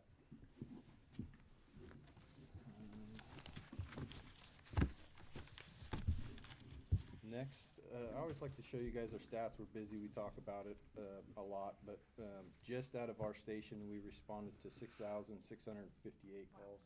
That's not total city calls. There's about another 1,500 on top of that that the county or CAL FIRE's picking up for us, like the headquarters area.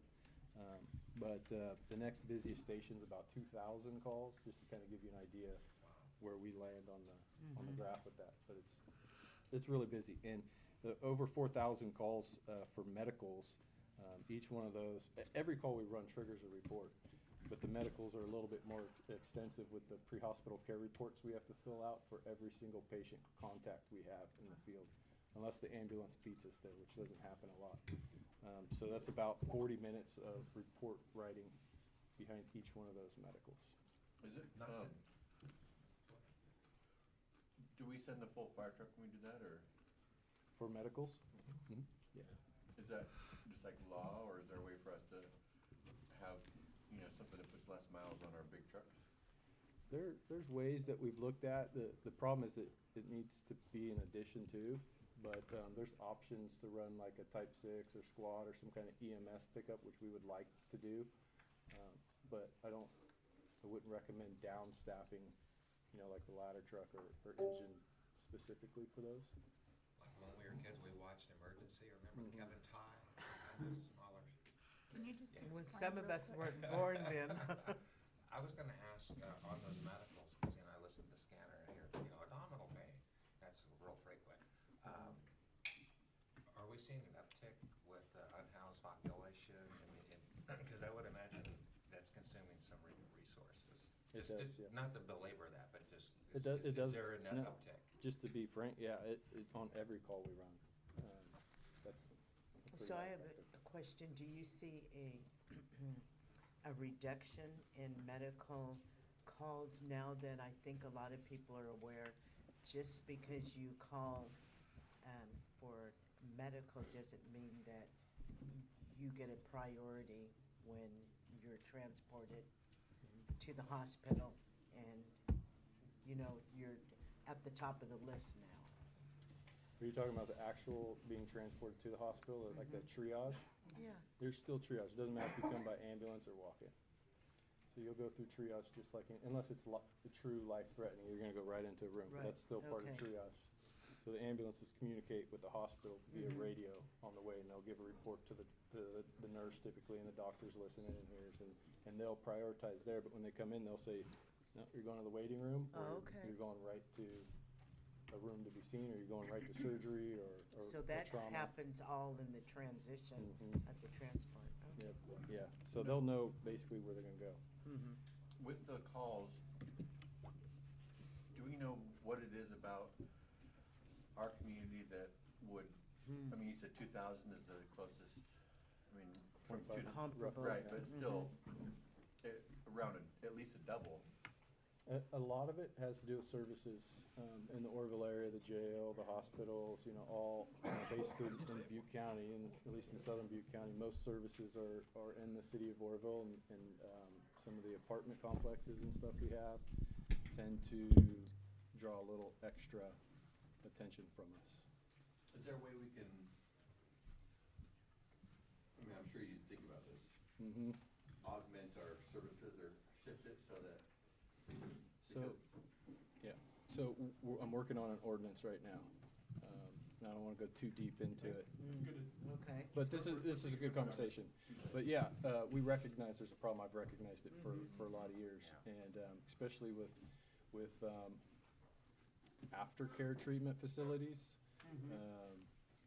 assisted living facilities, you know, stuff, or non-transport BLS ambulances that transport folks around. They're relying on 911 to assist with their staffing shortages.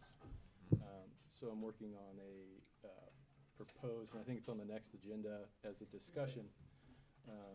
But really, it's a cost recovery ordinance for non-life Yes. threatening. So if we're gonna supplement somebody else's staffing, right? So if Right. you're if you're in your retirement community and you're paying, you know, a company X amount of thousands of dollars a month, but you can't help them up off the ground, and they would automatically call us to come take care of that, you know, and I'm concerned because it pulls our resources away from true emergencies.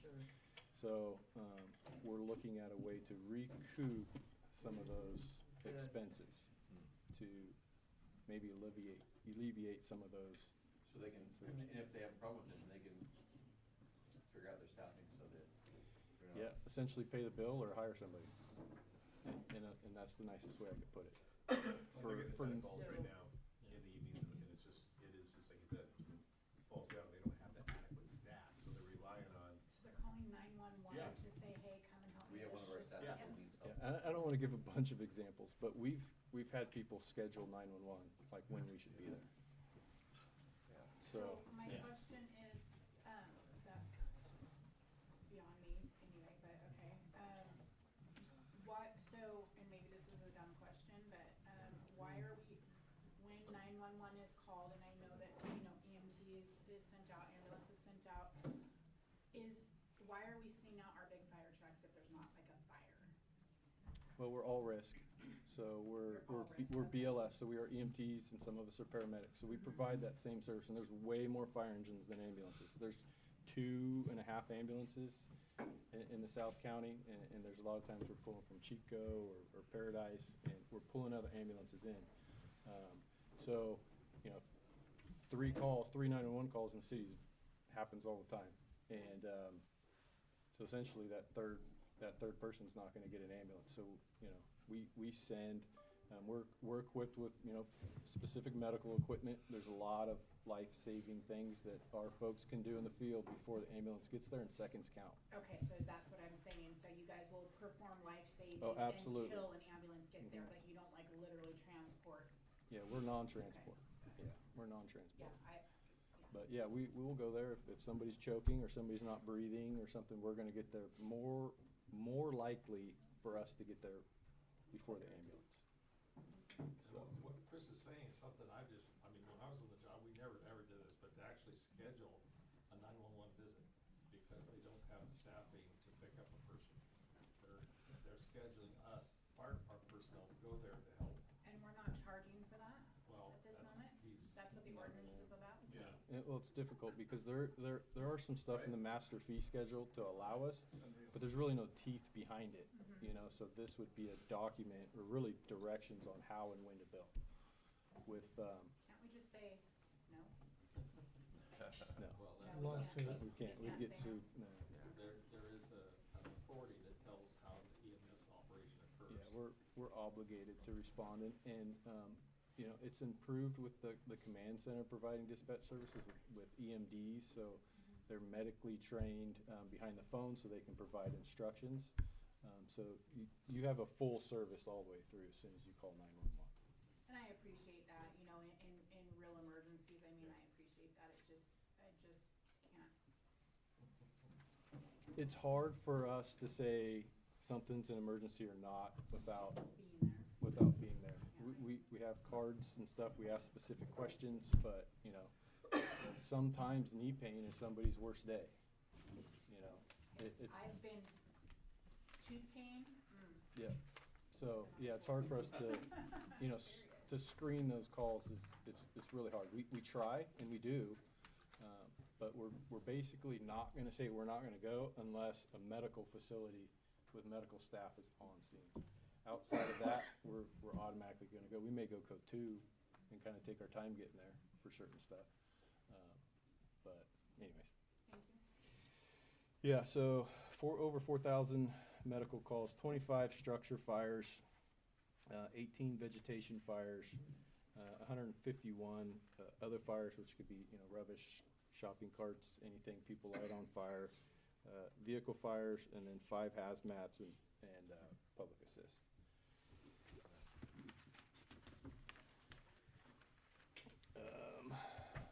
And this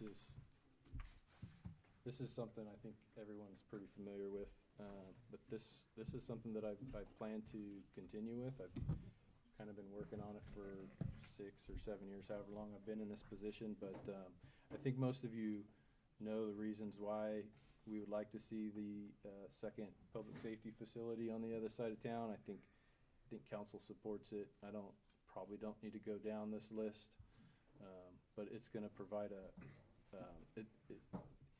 in a nutshell, this sets us up for future growth on this side of town, while also managing response time citywide. Right now, we do a really good job of covering our calls, majority of our calls in 5 minutes or less, but those calls are primarily downtown around the existing station. As the city grows, we're not going to be able to maintain that. So we're looking at reducing response times citywide from a map perspective, not a call perspective. And then budget requests, we've been super fortunate, and I thank council and Amy and other staff that have helped and supported the fire department with 2 new fire engines and a ladder truck. As you know, I got back from Wisconsin a couple weeks ago, and morale's high. The guys are excited. We're starting to see drawings. We're starting to see it's about $4.5 million worth of emergency equipment for the fire department with new command vehicles, and we're in good shape. It was actually really weird this year to not put a ladder truck on, because every year I'd put it on a budget request, knowing that I probably wasn't going to get it, but I didn't have to do it this year, and that was great. So anyways, budget requests for next fiscal year is really just pre-ordering various equipment and tools for the new fire engines coming and ladder truck. So new extrication equipment, you know, radios, hose, ladders, those types of things that will need to go on the new equipment. That would help fund some of that. And as Tim mentioned, administrative support. I have Nancy 1 day a week, and she does a fantastic job. She's been great. She's picked up on helping us out quite a bit. And the fireworks sometimes is a challenge, but she's done great. One day a week it's a struggle, you know. We try not to overlap too much because she's extremely busy with public works too. You got 4 or 5 divisions in public works, and she's helping with all those. And then on Thursday she comes down to the fire department and, you know, helps on Thursday. We're fortunate for that, but you know, a couple days a week would help out. It's tough to come in for 1 day for, you know, 10 hours, start projects, and then you're gone for a week. So but you know, she does a lot of little things for us specific to the city fire department. So I'm asking for a little bit more help from the administrative side. And then also we had some hiccups with the kitchen remodel for the fire station.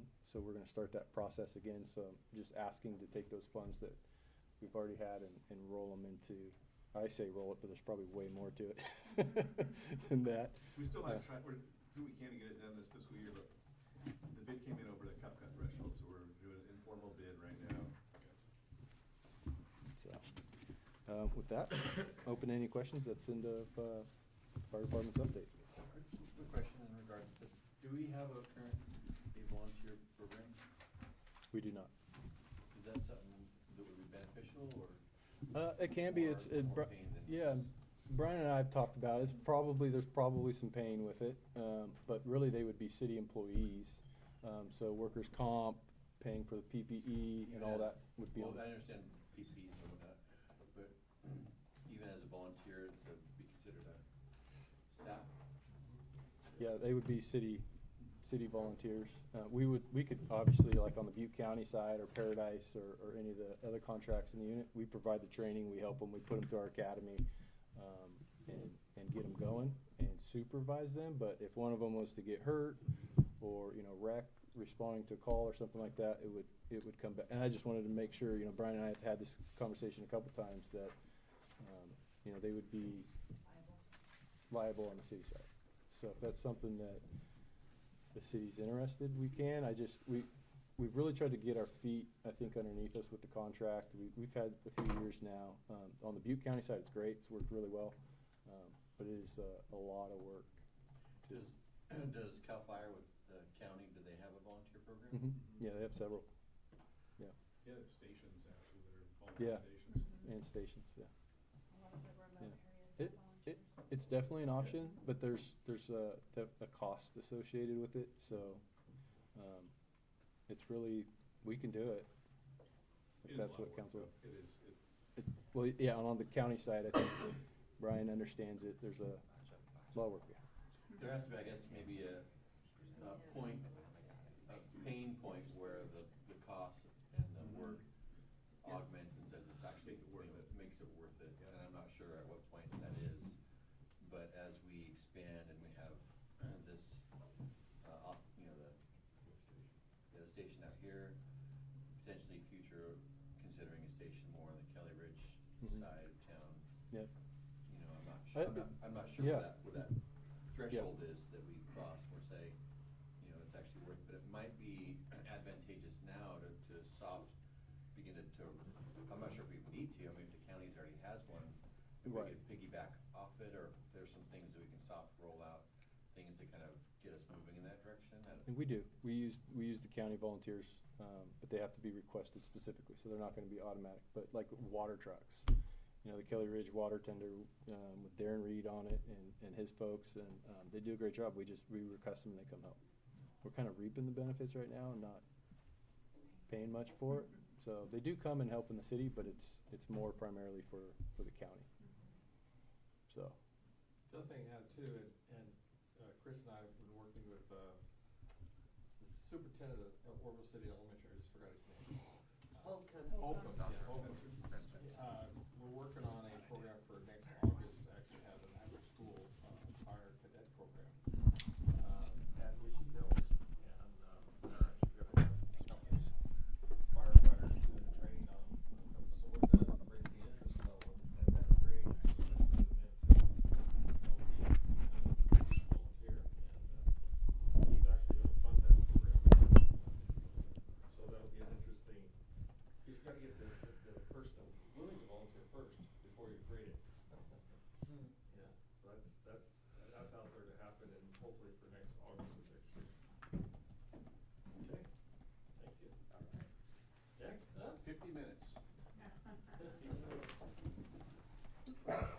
I think I can do it in 4. All right, go for it. Right, so I'm going to do a high level of what all my slides are. The big things that we have ongoing this year and continuing into last year is the annexation, the CFD, market rate housing, energy, industrial company recruitment, and business recruitment. And looking at filling vacant buildings in the downtown area specifically is one of the things we have our eyes on. Because it came up earlier and it was asked, I asked someone to check for us. So we did 51 building business licenses last year for new businesses, and 24 of those were new brick and mortar. And we did 1,340 building permits last year. So what we did last year was we finally are operational with Tyler. That was a really, as anyone who uses it in this room will tell you, that was not an easy deal. It was really frustrating for staff.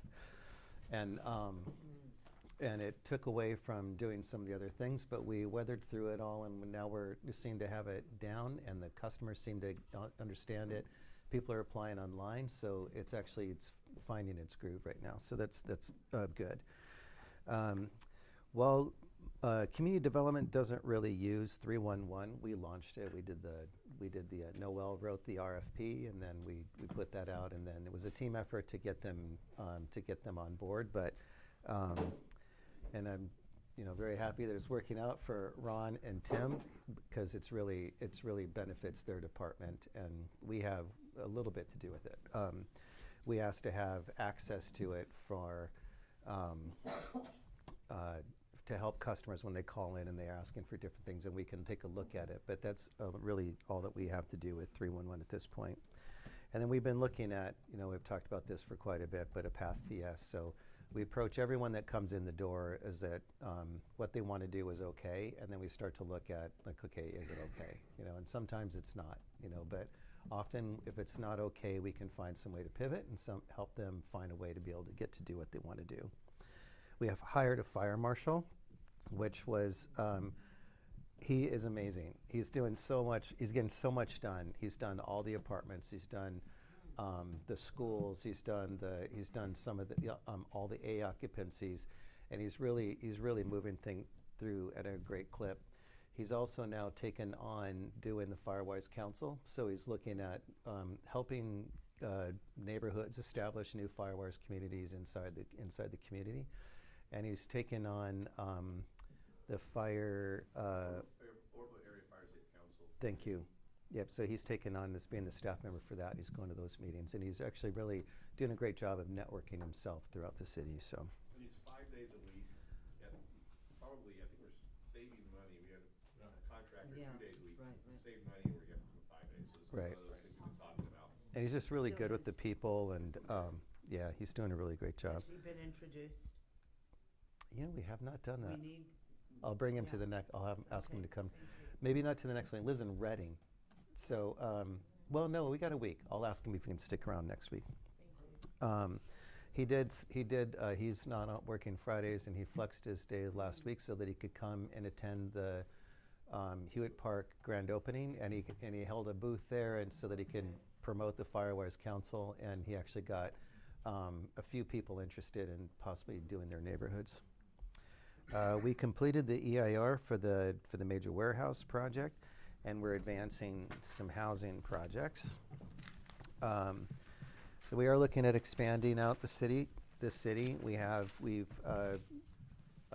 has given a high-level presentation of what the annexation might look like, and we have the one area that we're looking at. So we did get back some feedback from LAFCO, and they're asking us to take a whole bunch more than what we were really interested in taking. So now we're kind of reevaluating that to take a look at, like, do we really do all of that? And then it really could come down to the voting. If the people in all the housing areas don't want to come, then we can annex the industrial parks. If they want to come, then we'll have to do some soul searching. So we're looking at we have the CFD fiscal analysis completed, and we understand what that cost will be, and so now we're working out actually setting up, doing the work of setting up CFDs. So the developers asked to sort of mix things around a little bit. They wanted to, one of the properties that they thought they would be able to lock down isn't a lock after all, so they're looking at doing some other ones, and they have 2 other properties that they have actually sort of have locked down now, and looks like they'll be able to pivot over to these other things, and it looks like that it'll still all work within the same CFD analysis that we did. Our strategic initiatives, we've launched Oro Verde, and then we've done this internal branding campaign, and some of you have seen, I think, the reels on Facebook where we have couple of our council members and some of our business leaders and nonprofits that have talked about their experience of living in Oroville and why they came here and why they're here, and those seem to have been really well received. What we're looking at doing now is expanding out to talk about why should you come to Oroville to visit. So we're looking at doing more of a tourism kind of a visitor type of thing. So, Let me add to that too. I think the ones that do the business operators and the things that's going on in the town are the most interesting ones. Yep. And not to say anything bad about our council members, but the council ones didn't really stir people up. But when they find out a business talks about what they're doing, like the Yeah. cannery, and what the cannery's doing, or Right. even PG&E's assessment yard. yeah. That'd be a great one to just focus on what's going on, what's happening. I think those would be much more interesting. Yeah, and I think actually Kevin Thompson's was really good too. I sat in them when they did that. His it was really moving to hear him do his thing. So those were, I think that those really kind of came through when people viewed them. So that was part of a campaign that we're looking at of changing the narrative of the internal narrative that was identified in that study from a couple of years ago about it's such a fascinating thing that Orovilleans have a low opinion of themselves but won't live anywhere else, and that's so much to work with. So we're looking at sort of capitalizing on what there is to work with that and sort of like ignoring the rest of it and moving forward. And so we feel like that's actually working out, and we're looking at now expanding that out to communities in the surrounding areas so that we can invite more people to come and see how cool this place is. So we're continuing to streamline the permitting and the entitlement processes. We have the ad hoc committee that's done all that work, and now we're going to be kicking that into gear coming up. We're still looking at expanding web-based development tools to provide, make it easier for people to come in and do what they want to do. We're working closely with developers, and we're actually sort of recruiting them and hooking them in, and we've been sort of lucky with the people that have come in so far, but we have more interest coming that constantly people are now contacting us to come. So it's really quite exciting about what will be coming up here in the next couple of years. So this is a little bit of redundancy here, but what we're looking at doing as we go forward is continuing the annexation process. We want to, that's going to require some alignment of industrial economic development, like that. All of this is kind of becoming a package of annexation, the housing, the new businesses that are coming in, and all these opportunities that are happening sort of together, coalescing together. We want to continue advancing our energy aspirations, and as I mentioned earlier, we want to look at activating the vacant commercial spaces. So that grant that we were given by 3Corps, they're about to get that started. So they have not set us free to really start doing anything, but we did already sort of concurrently to them offering us this grant, we had already put Emily on the job of starting to look at all the vacant spaces and look at what's in the downtown, because I've been wanting for some time now to work with the ODBA to come up with what businesses would complement what is there and what's missing, so that we can sort of create an outdoor kind of like almost mall experience when people come into the downtown. So we don't have 20 beauty salons necessarily, but we have a rounding out of like the different businesses that would be in town for a full shopping experience. We are going to continue to look at our municipal code and find ways that we might be able to streamline that or make it more user-friendly for people. I put down expand pre-development services, but as I reflect on that, it's not really expansion, because I feel like we're doing a really good job on this. This is not something, and we're getting feedback from, this is not something that people see in other cities. It's something that we actually could charge for, but we're not really charging for this. So we invite people to come in, take a look at we look at what they want to do, and then we help them find that way that makes it easier for them to do it without spending additional money that they normally otherwise wouldn't need to. We plan to take the building official in-house. We have made an offer to somebody, and we've looked at, we've spoken to BV to understand like how that works. They're actually supportive of us doing that. And so we will continue to use them as our sort of like overflow for plan check and that kind of thing. But we'll save $100,000 or so, $110,000 a year off of what it costs us just to have the building inspector on third. And what we're hiring is actually a building official that will also be doing building inspection. With my department also, I'm looking at elevating the two staff assistants. So they are both doing fantastic work. In fact, Emily next Tuesday night is going to be bringing to council a zoning change. So she's doing the PQ zoning change that you guys have all heard about. It's a fairly easy one, but it's a pretty big task for someone who's just gotten there, and she's done a great job of putting this whole thing together under Kylie and Wes's tutorage. Thank you. And Ivan, I have plans for him to. I want to train him and move him into doing plans examinations, like to be the plan checker.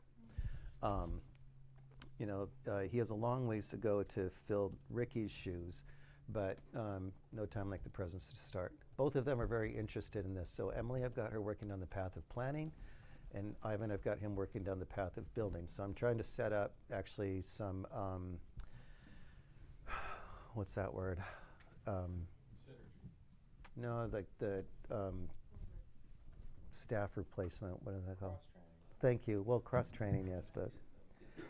So do we have anything built in for us? Succession planning, thank you. Should have written that down. Pat, do we have anything built in for, like, if you wanted to take classes out of you, for example? I'm gonna send him to classes, and I believe that with the budgets here on the next screen, that I'm gonna not hit those. I'll use some of the savings that I'll have in that, because I do want to. I mean, he'll have to, right? So we want to pay him for that, or we want to pay for those classes, because it'll be good for the city. He lives in Gridley. He's not going to go anywhere, for he's got a family. He's going to stick around for a while. So giving him an upward path to want to stay. And that's the thing that I've got with the three new people. Kylie is killing it. Emily and Ivan also killing it. And they all three have aspirations to move forward. So we had actually already given in the city. In the city. I keep asking them. I'm keeping a close touch to them, and they're all very interested in this. Kylie is. We have actually already promoted Kylie from assistant to associate planner, because she's doing that kind of work. So Kylie's going to start training Emily to do current planning. So Emily's going to sort of ease into that, while Kylie moves into more like long-term planning. Because actually, Wes and I can use some help. We have these really big things that we're working on, and to have a little extra help. So Kylie will sort of be splitting her time while she's grooming Emily to do that other part. Just to say, I used to frequently get customer service complaints from I don't know why I come over, but zero. Yeah, thank you. I'm glad to hear that. Whatever you've done there, fantastic. I feel like this department and this crew is amazing. Like they are, and I sit in that office right in front. I can hear them speaking to people. They're generous with their time. They're friendly. They don't push back. They get yelled at on occasion, and they just take it, and they wait till the person that calms down, and then they do the thing exactly like you're supposed to do in the trainings. So they're all of them. You know, Jody, Richard, Noel, all of them are doing a fantastic job of customer service, and I really this is the way that I've kind of always done it. I know what I've asked them all to do. If they're working with someone at the counter and someone walks in and there's nobody else there because they're out to lunch or whatever, at least give them a personal touch and acknowledge that they're there. And they can ask, is there something quick that you need? Because if they just need Tim, there's no reason to make them wait while they finish off their thing to get Tim, and then they can get him, so that things are moving much more quickly. Duly noted. Yeah. Great. That said, you're not always going to make everybody happy. Well, this is true. No. Yeah. Trust me, I've noticed. Yeah, yeah. But I feel like the numbers are pretty small. Like, we know the ones that are unhappy, and there are very few people anymore. Yeah. Thank you. So the two things. So I did cut out last year in last year's budget. I'd asked for an additional $30,000 for grant writing. I didn't need that at all. So I just took that out because I know that we need to reduce some things for the budget. I had $150,000 in for marketing last year, and I cut that back down to $100,000. But I would like to have $100,000 for energy consultant. I think that we'll, very quite possibly need that, and for marketing. So one of these two, I will reduce the cost of those as we're going along to fund the trainings for the staff members. And that concludes my presentation. Thank you. I want to throw out one thing real quick. just Yes. Because Beeline is soon to implement this bus service from Chico, Oroville, Sacramento. The idea of having a bus stop here in town might be something we're pursuing. In fact, he mentioned if we could find a place, he might throw some money at it too. So, and I'm just throwing it out here because I don't think cornucopia is ever going to be done anything. If we just picked up that and demolished it, and made it a bus stop, bus station. We have, I'll say, a little interest. I don't want to talk about it right now because I don't know if that's going to happen or not. But someone has expressed interest in the cornucopia, so. Well, I hope they got a lot of money because they're going to be a lot to fix that building. They know it. Yeah, they told me that they understand what it is. So I'm just throwing it out there, we're gonna need probably a pretty decent bus stop here in town, because that bus line is gonna happen, the money is already there, they've already ordered the buses.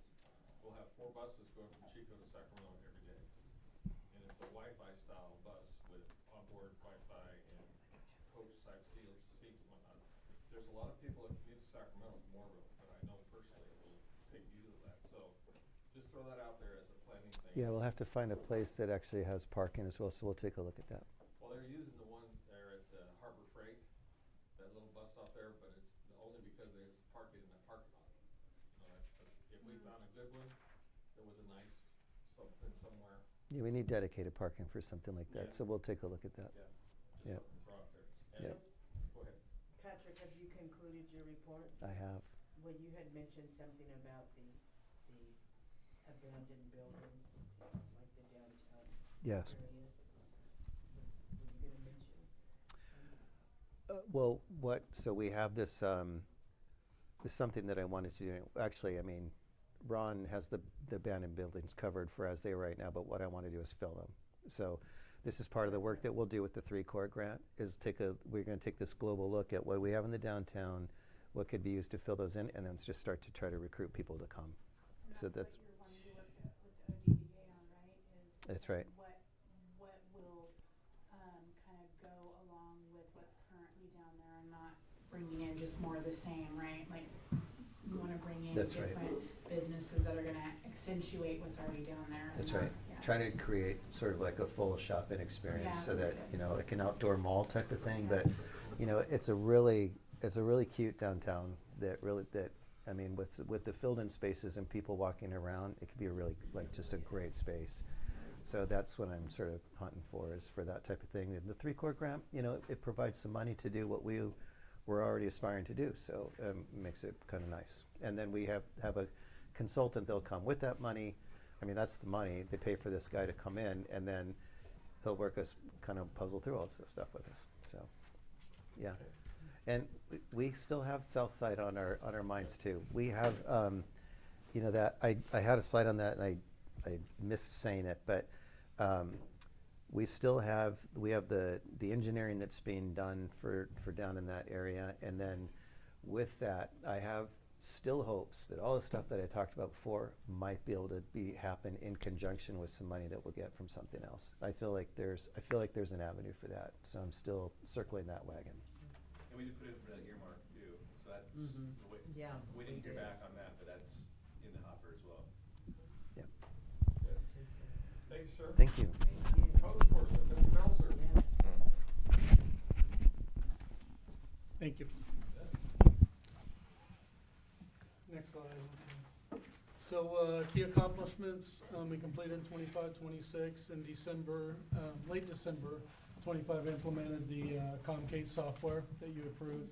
It's been an amazing software, very easy to use. And the awesome part about that is I was able to blend ParcelQuest within that software, so we have GIS. Having GIS puts our team out in the field with their iPads and opening up cases. I will say in the last quarter, late December, and this last quarter, January, February, March, we opened up 791 cases. Over 75% of those cases are proactive. What our goals are with my team is that we remain over 70% proactive, because we want to solve problems before people report them.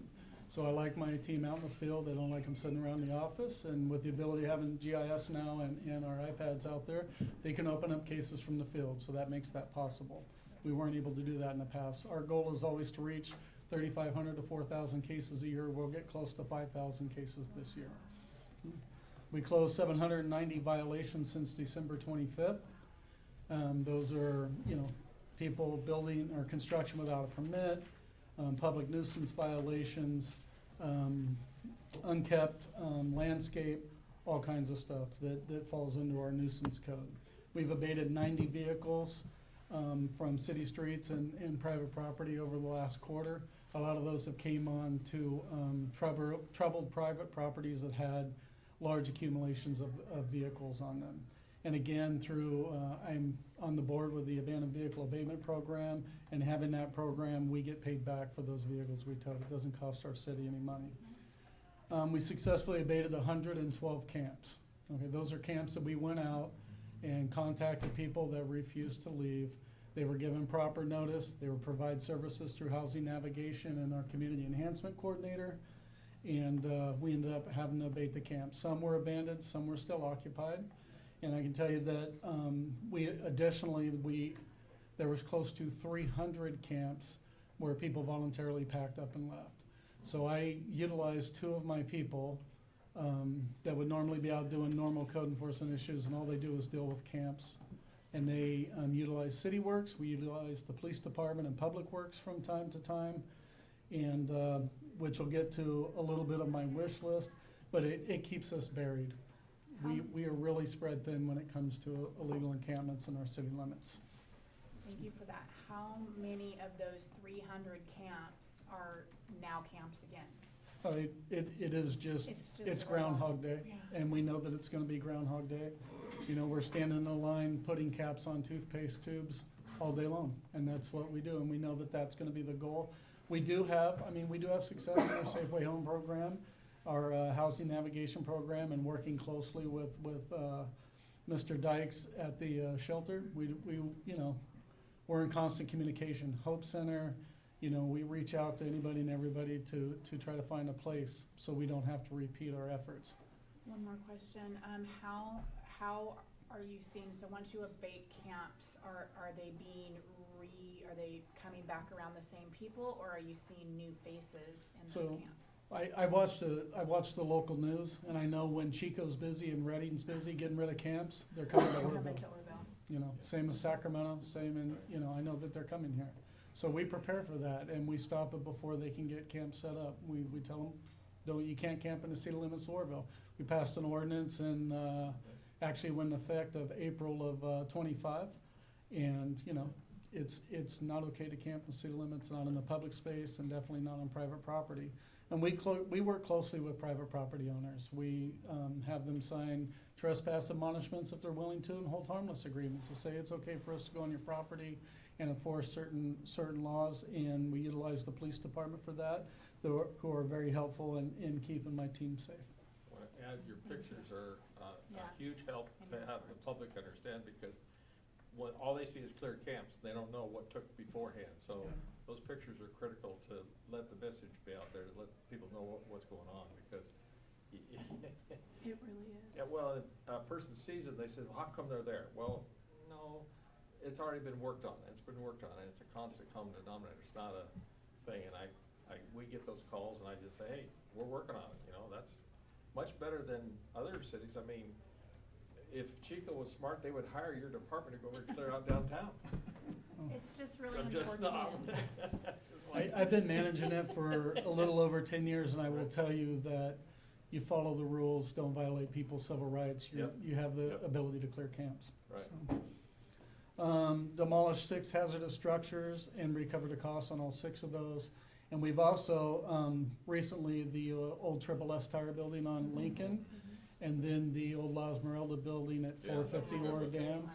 That was my team working with the property owners and saying, hey, we're gonna do it, it's gonna cost you, when you get it done yourself. And those are 2 major structures that were huge problems. I put out an email.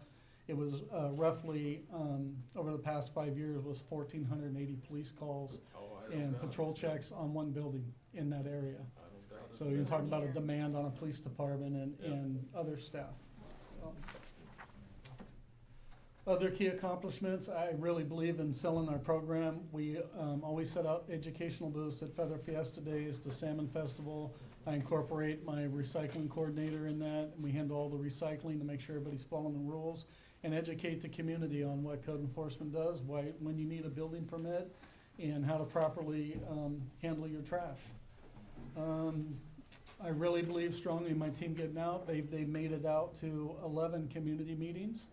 I want them to be present. I want people to know who they are, and they can answer questions that can't be answered unless code enforcement is there. Presentations, I did 5 presentations on our code enforcement program, dealing with the unhoused, drug trends in our city, to the Orville Union Retired Teacher Association, North Valley Property Owners Association, Republic Women's Club, and the Odd Fellows Club. Again, outreach, showing why code enforcement exists, why we're needed. And we actually get really interesting information and reports from individuals when we do that. They report stuff to us and stuff that we might not find, and we're able to take care of it.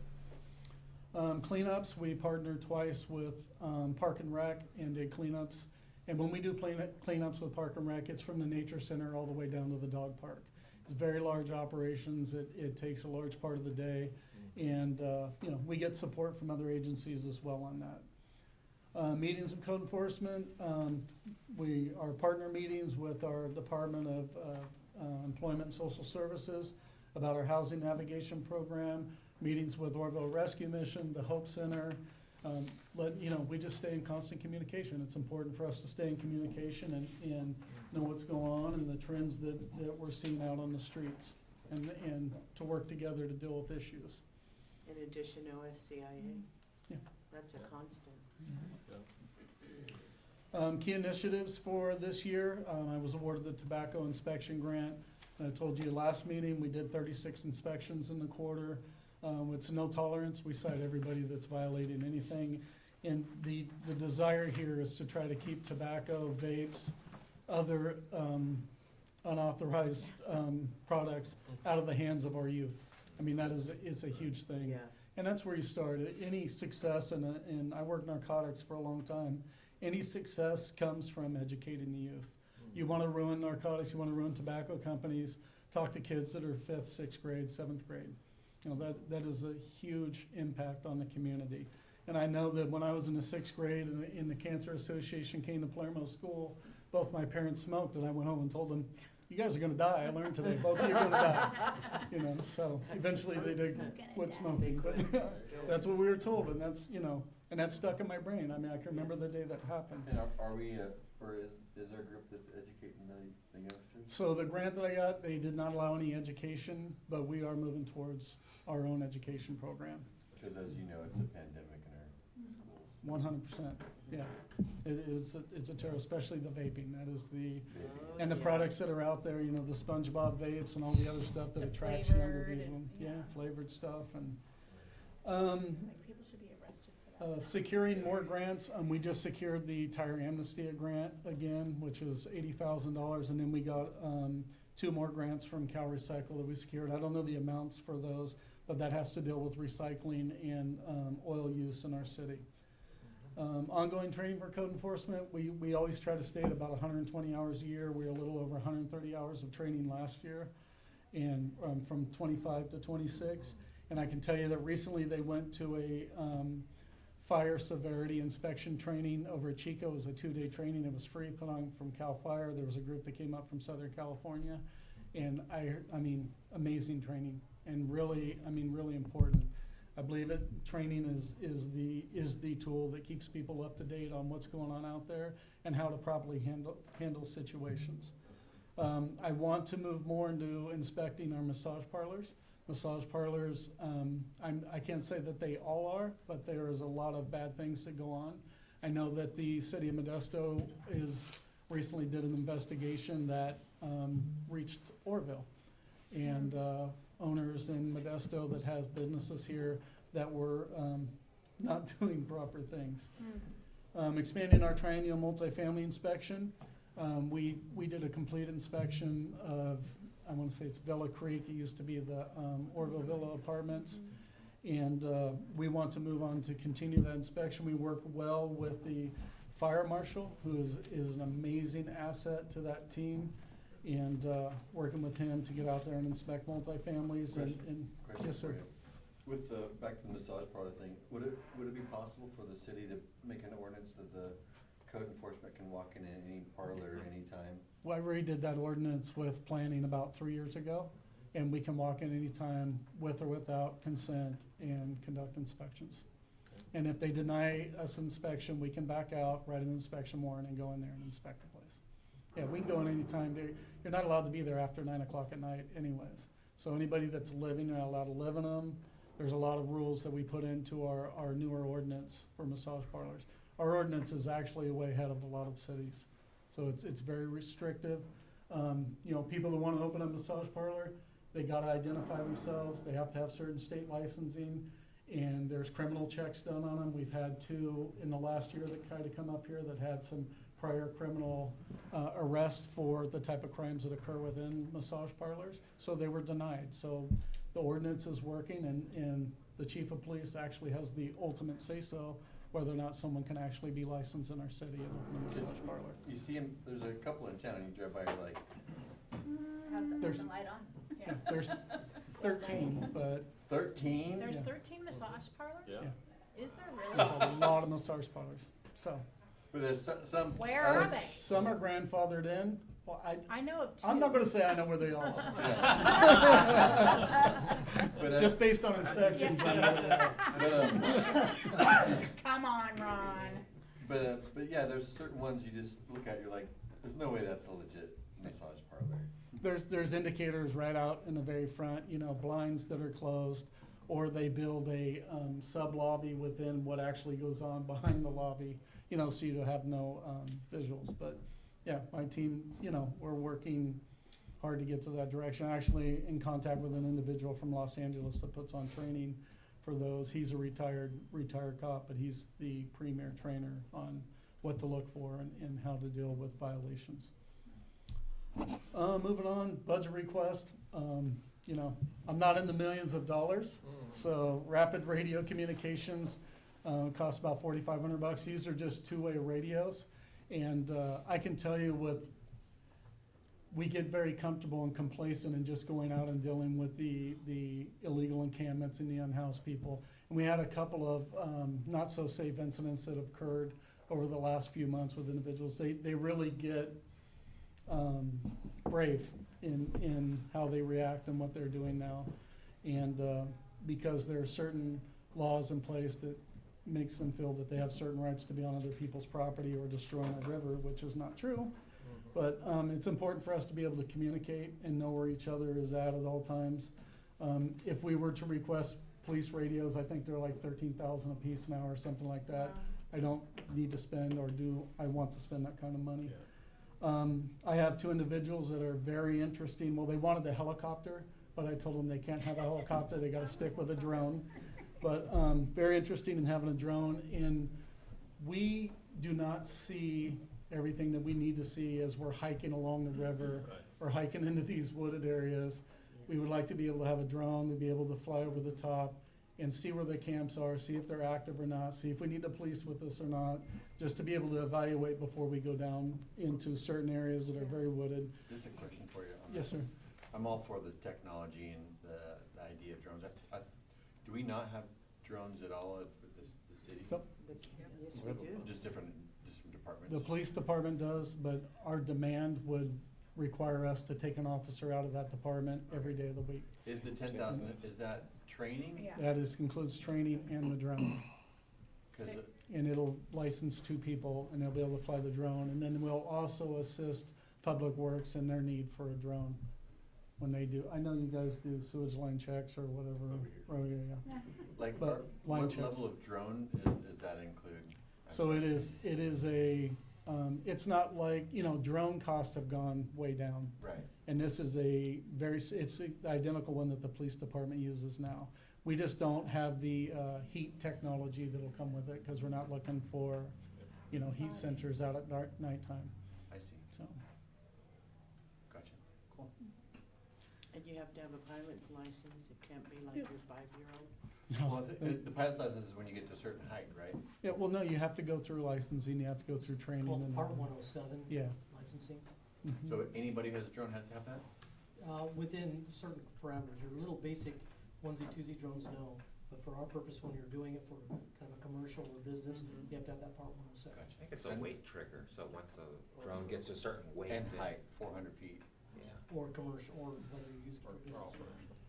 Gotcha, okay.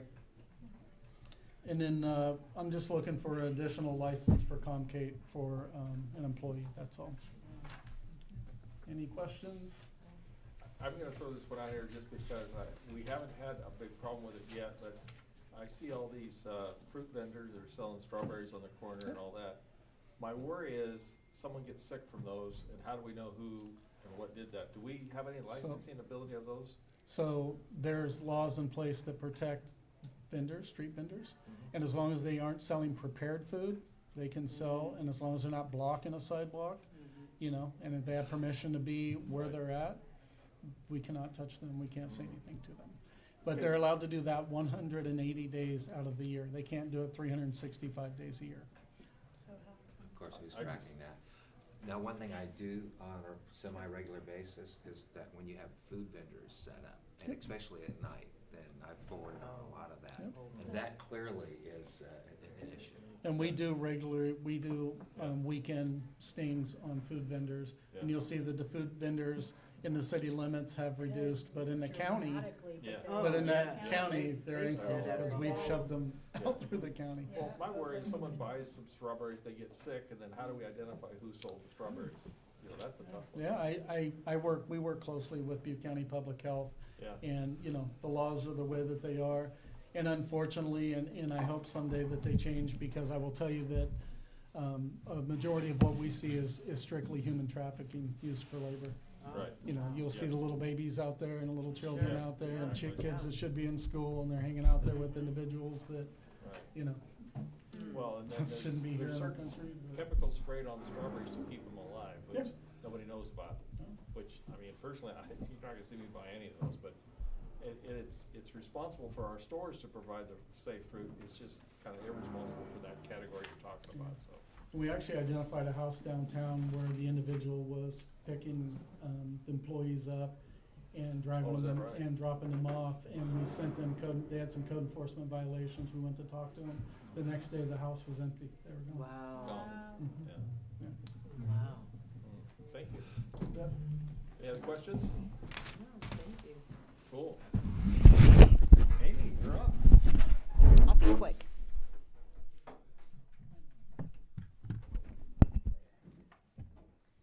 What's our cutoff, 2 or 2:30? Actually, we need to physically be out of here by 2:30, so we probably have 15 minutes to complete. So we can probably go to 2:15. Okay. We got the chief with us, nobody's kicking us out. I'm gonna sneak out of here too. Okay. So, for key accomplishments, we secured $3.6 million for the CDBG grant for the fire engine, the fire truck, and equipment, Catalyst Domestic Violence, Public Service, and then the South Side Drainage Study. We secured over $500,000 for the first-time homebuyer program and home funds, and $83,000 for PLHA funds for owner-occupied rehab. We completed the construction of the Mission Esperanza using the ERF funding for both the 22 and 23 awards. We funded almost $500,000 in first-time homebuyer loans, almost $300,000 in owner-occupied loans. We received $551,000 in loan payoffs last year. And then our loan portfolio is up to $50 million. So we're managing that. A majority of that, I won't say a majority, about 20 to 30 million of it is our housing development loans for all of the multifamily development. But the rest of it is mostly first-time homebuyer loans and rehab. Some key initiatives are we're going to continue to construct Lincoln Street Senior Apartments. It should be done by the end of the year. We are working still with Veterans Housing Development Corps. They did meet with the Planning Commission and got an extension on their map for the Montgomery Street project. That is the last extension that they can get. So if they don't do anything with it, then we'll have to figure out a new usage for it. Honestly, it's not likely that one will go forward. There's a lot to trying to figure out the funding for that. But we are moving forward on the multifamily development at the courtyard. So we're getting the fees and everything ready for tax credit application in the winter. We also are looking at new funding for first-time homebuyer, owner-occupied rehab, and public services. We have several different things I'm trying to juggle on grant funding on what we're going to use with PI versus grants and things that are expiring and programs that we're running out of money. And then also securing new funding for infrastructure, the public safety facility, and also the storm drain issues. We have a lot of new agreement, security documents, and bid documents that need to be updated, and so that's something I'm going to hope to work with legal this year to try to make sure that everything has all the new federal languages, that everything's up to date. And then also any other grant opportunities that come our way, we're always happy to help the departments, whether it be just finding out if we're eligible for it or actually doing the grant administration. We have that ability. I have no new requests, just the request to help continue funding my position, partially with the general fund. Staffing is getting a lot harder to cover as increases through staffing. And the state government, they're not increasing at all for what they allow for that. So that's just something that we're trying to balance. Bam. Thank you. Bam. Well, it's my pleasure as a service department to support all these wonderful departments and all the things that they're doing, so. Come on, just give them all money. Yeah, I'll just pick it off our tree. Yeah, there you go. I bet you have a tree that grows somewhere because there's always needs. Yeah, so we just, we provide all the payroll and the complexities that gives, and we are doing some streamlining with AP. We have half of our departments doing electronic AP instead of the paper check requests, and can continue. We want to keep getting all of the departments implemented on that. Always looking for ways to streamline and make things faster. And cash receipting is going well. We do have one employee that's on extended leave, so we are all kind of having to pitch in and get things done. But other than that, I think we're very fully staffed. We don't need to ask for another position. I got my accounting manager, I think maybe a year or two ago, and he's doing awesome.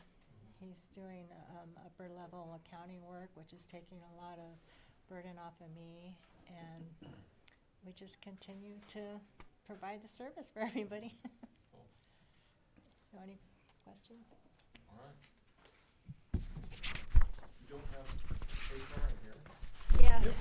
You know, for HR, I know that they implemented, well, I'll say this, they implemented NeoGov this past fiscal year, and they also, I mean, Liz has 2 employees now, so she's well-positioned herself for retirement, which I think everyone knows she's planning on retiring at the end of this year. And so Megan's been there a little over a year, and Sam was hired a couple, maybe 6 weeks ago, 8 weeks ago, and she's doing phenomenal. She's outstanding. Yeah, super sharp gal. So it's nice HR is well-positioned. IT's up to we have 4 staff now. Yeah, 4. So added up, that we converted one Yeah, position one in of my finance. vacant positions, we converted it to IT. We did that during the year, and so we have that fully staffed. And Yeah. And hopefully with the actions the council took at the last council meeting for the GIS position, we're hoping to fill that, which in the near future, which will help all departments and even IT. Council questions? Any comments? Could I go to, and we can do the summary sheet real quick, which kind of tried to capture everything here on, that we saw in a few condensed slides. So staffing wise, these are the kind of the positions that we talked about today, OPD converting. Again, the goal there is to try to get 2 or 3 new officers, again, funding it internally for the most part if we can. The clerk of the board, extra help for election cycle, we actually didn't talk about that, but that is something that we will definitely need. And historically, we've had, you know, an assistant clerk and a intern year round. We have not done that, but come the election cycle, it's gonna be critical that Kayla focuses on all the election duties, because that's something, there's no room for error in that. Just to help probably part-time for couple months, just to get the other stuff done. Public Works, we talked about the construction inspector. Again, Tim has somebody doing that kind of on a loan basis from Wade's crew right now. In a perfect world, we can fund that position. It will pay for itself. The journeyman facility maintenance person, that'd be a nice to have if we can find it, but we'll see where that goes. Hewitt Park, general upkeep and security. Got a lot of things in the air on that. Grant writing, funding. It's one of those things where we could either try to fund a grant writer or put some dollars in there and try to, if we see one or two grants we want to try to attain, use those. I know I've talked to Amy as well. Amy's been awesome. She's more than willing to help in areas. Kayla has written one application for us, and she actually just did the SBF one last week, which was due Friday. We're trying to get funding for the street closures from the SBF fund. So it's a team effort from a lot of people in the grants. So we approved 50,000. Yep. Which isn't a lot for grant. That'd be good for. So we're seeking more funds. If I wouldn't recommend more than that, if we can squeeze that in there. Again, it's a matter of where the budget lands. But if we could get 50,000 budgeted, we haven't used any of that so far this year. We still are. We get grant opportunity reports every day. So if we see something that we think is good, would be a good bang for our buck, we would use it. But so far, we have not spent any of those dollars. Might mention the fact that the railroad has a grant for us for their engines real quick. Yeah, we just learned Sunday that there's a potential program. It's due the end of this month, so talk to Tim about it. That could do restoration on our 2 trains at Hewitt Park. They're very interested in doing that. That's and good. Yeah. From the railroad foundation. So Yeah. that's cool. Thank Yeah. you, whoever researched that, appreciate it. That was, I think Peggy from UP was yeah. My good friend at UP. So we're doing some research to see how extensive it is right now, if we can do it in-house. Additional administrative support for Public Works and Fire. Again, we beat that horse to death, but Fire has Nancy 1 day a week, Public Works has her 3 days a week, and there's a lot of work going on. And the museum curator is currently half-time, and there would be a desire at some point to move that to full-time, but again, that's if there's means to make that happen. All right, next slide. Capital asset or capital projects, main projects. Funding for in-house road repairs, that would be nice to have. Again, we didn't have it really to add additional dollars in there this last budget cycle, and I'm not sure if we will next budget cycle, but it is something that we think resonates with at least prior council direction, and if we can make that work.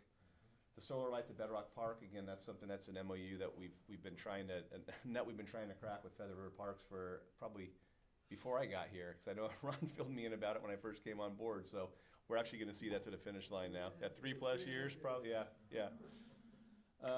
City Hall bathroom upgrade and the front counter safety improvements. We need to get that project done. Bathrooms are, I don't even need to say anything about that. And we also just need to make sure the front lobby is as secure as it can be. Bedrock Park basic repairs, lighting, grass, stairs. As Tim mentioned, we'll be bringing a report back to the council, but a lot of this stuff came in way over what we anticipated. So we'll report back on that soon. Cal Oak infill work, again, that's coming back on Tuesday for the new courtyard. Southside Train Study, Table Mountain Washington Design Engineering. Again, we have $3.3 million for that. The public safety facility, architectural work, Pioneer Roof, HVAC. We're hoping to get a donation there, so we call it like a grant/donation, but to fund that project. Yeah. Tool Museum. The numbers on the side are GF is general fund, CPF is capital project fund, and then obviously grant or sewer fund. And Norton Curb Gutter Side, we talked about that a little bit, and that's going to be use SB1 dollars for that. There's a few other major ones. Foothill Storm Drain, we're hoping to get that CDBG grant for that would be $3.2 million. Mugshot Storm Drain, we're doing engineering work on that right now. Table Mountain Safety Railing, new evidence facility, and creation of a wildlife preserve on Feather River. So you can see on there a lot of the projects and the dollar values, and those are things that we think, should be obviously worked on this next fiscal year. The capital asset request, again, that's just a summary on one sheet there, where obviously the 5 vehicles for patrol we definitely needed to do. The 10-wheeler we'll budget for. The other ones in Public Works, we'll see what the capital asset fund looks like, and we'll see if obviously it's gonna make a lot of sense to probably rent a couple of those for our busy season, but at some point we are gonna have to pull the plug and replace this equipment. And just miscellaneous things.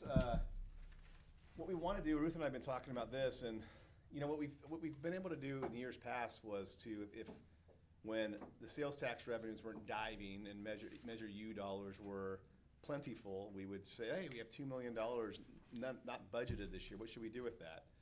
And correct me if I'm wrong, but we'd fund the capital asset fund, we'd fund capital asset replacement fund. We try to use those dollars to basically build up a savings account for future needs.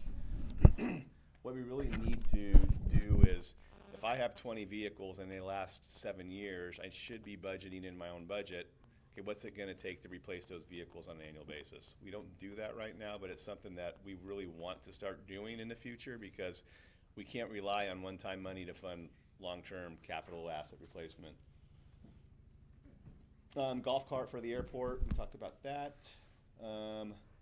Again, those are just a summary of all the things we've already spoken about, I think, just recently in the presentation, so I won't belabor saying them all again. So, again, it's kind of a quick summary, but yes. Yeah, I just Yes, wanted Mayor. to comment and kind of dovetails on a couple of things. Yeah. With Pat, the Freeport grant, with the infill, and seeking, appropriate, businesses that might be able to come in. And there's more than obviously just the downtown, because you have the old Long's Drugs. There's a lot of vacancy all over town. But what kind of just kicked off a thought was when you're talking about museums and some of the things those facilities have, and just an idea kind of floated around in the past with the touches of Freeport. And that is a public-private opportunity maybe. Because for an example, you have the old Bolton Museum, right? And there's also a retail component to that. I know that, for example, the car club, Oregon Cruisers, have expressed interest in taking on that facility. But if you could have a retail component where they're selling things and marketing and advertising and utilizing that, and there may be other types of organizations that could come in. But I just thought that maybe you could explore that a little bit. Perhaps the grant is specifically for downtowns, so. Only downtown, Mhm. okay. But, maybe the Bolt Museum is downtown enough, where It we might could be. maybe be able to do something with that, or include it in the study anyway. So what we'll get out of the study is is sort of a playbook for how do we go about actually, doing whatever we need to do downtown. So the thing about filling in the vacant spaces, that's actually my idea. I haven't talked to them yet, so I don't know what they have going on, but from what my conversation with 3Corps was that's kind of right up the alley of what they like to do. So that's what hopefully we continue down that path. I've always been a big advocate of that public-private, whether it's our parks or Bedrock, rentals for kayaks or museum operations. And I'm just thinking, you'd get those museums being used and it gets them kind of off of our plate of, caring for them. I don't know about where my colleagues are on it, but boy, if we could find some organizations to take those on and do that, that would be pretty cool. I mean, ideally, when you do a downtown revitalization, but your end goal is to get people moving around downtown. Like coming downtown, but actually moving around town, walking around downtown. So the museums are close enough, or I would guess that. Yeah, you have Pioneer and Bolts, those are the two that are probably in the nexus there. And the Chinese Museum. And the for sure. That's That's a great draw. Yeah. Anyway, just a thought. Sounds like we've got toward the end, huh? Yeah, so I mean, that concludes the presentations, but is there anything that the council would like to see? Again, we're gonna be starting the budget process. Actually, we are not gonna start, Ruth's already started the budget process, so is there anything that you didn't see up here that you think should be given consideration, or is there anything up here that you really think strongly should be considered or included in the budget? Just to continue on the conversation that we had at the last council meeting about roads. Yeah. I guess, we said we'd talk about it here. Yeah. So is there any thoughts? So from what I understand, how much is allocated to these like potholes and whatnot per year? Was it 48,000? At 48,000 for this year for the streets crew. Yep. And Also, when that is said, the council doesn't approve the budget 48,000. They have all of the whole category of services and supplies. So if they had an overage on another line, they could reallocate it to that. Or if they have savings in a project, he can reallocate that. So to say that you only have 48,000 is really, not quite accurate. it's not accurate, because you could allocate from another line unless you didn't have savings in any other line. At the start of the year, that's what I had in the budget line. But from my understanding, from what you said, there's still money left over in that right now? 20,000. So we haven't necessarily even used what we currently have, so is that? Well, because of the weather, I haven't been able to do the hot work. Gotcha. But we do have on, I think one of the $250,000 to $500,000 of there is desired road, if we could squeeze in more. We wanted to squeeze in more. Alyssa did ask for more last year. We just didn't have it. It just didn't pencil out, so we didn't put more in for like Massac. And we just lost our quorum, so do we need to end the meeting officially and then we can just talk informally? Okay, so the meeting is. It just ended. 2:05. Meeting, official ending at 2:05. Meeting is adjourned to the next regular council meeting. But you guys can still give me some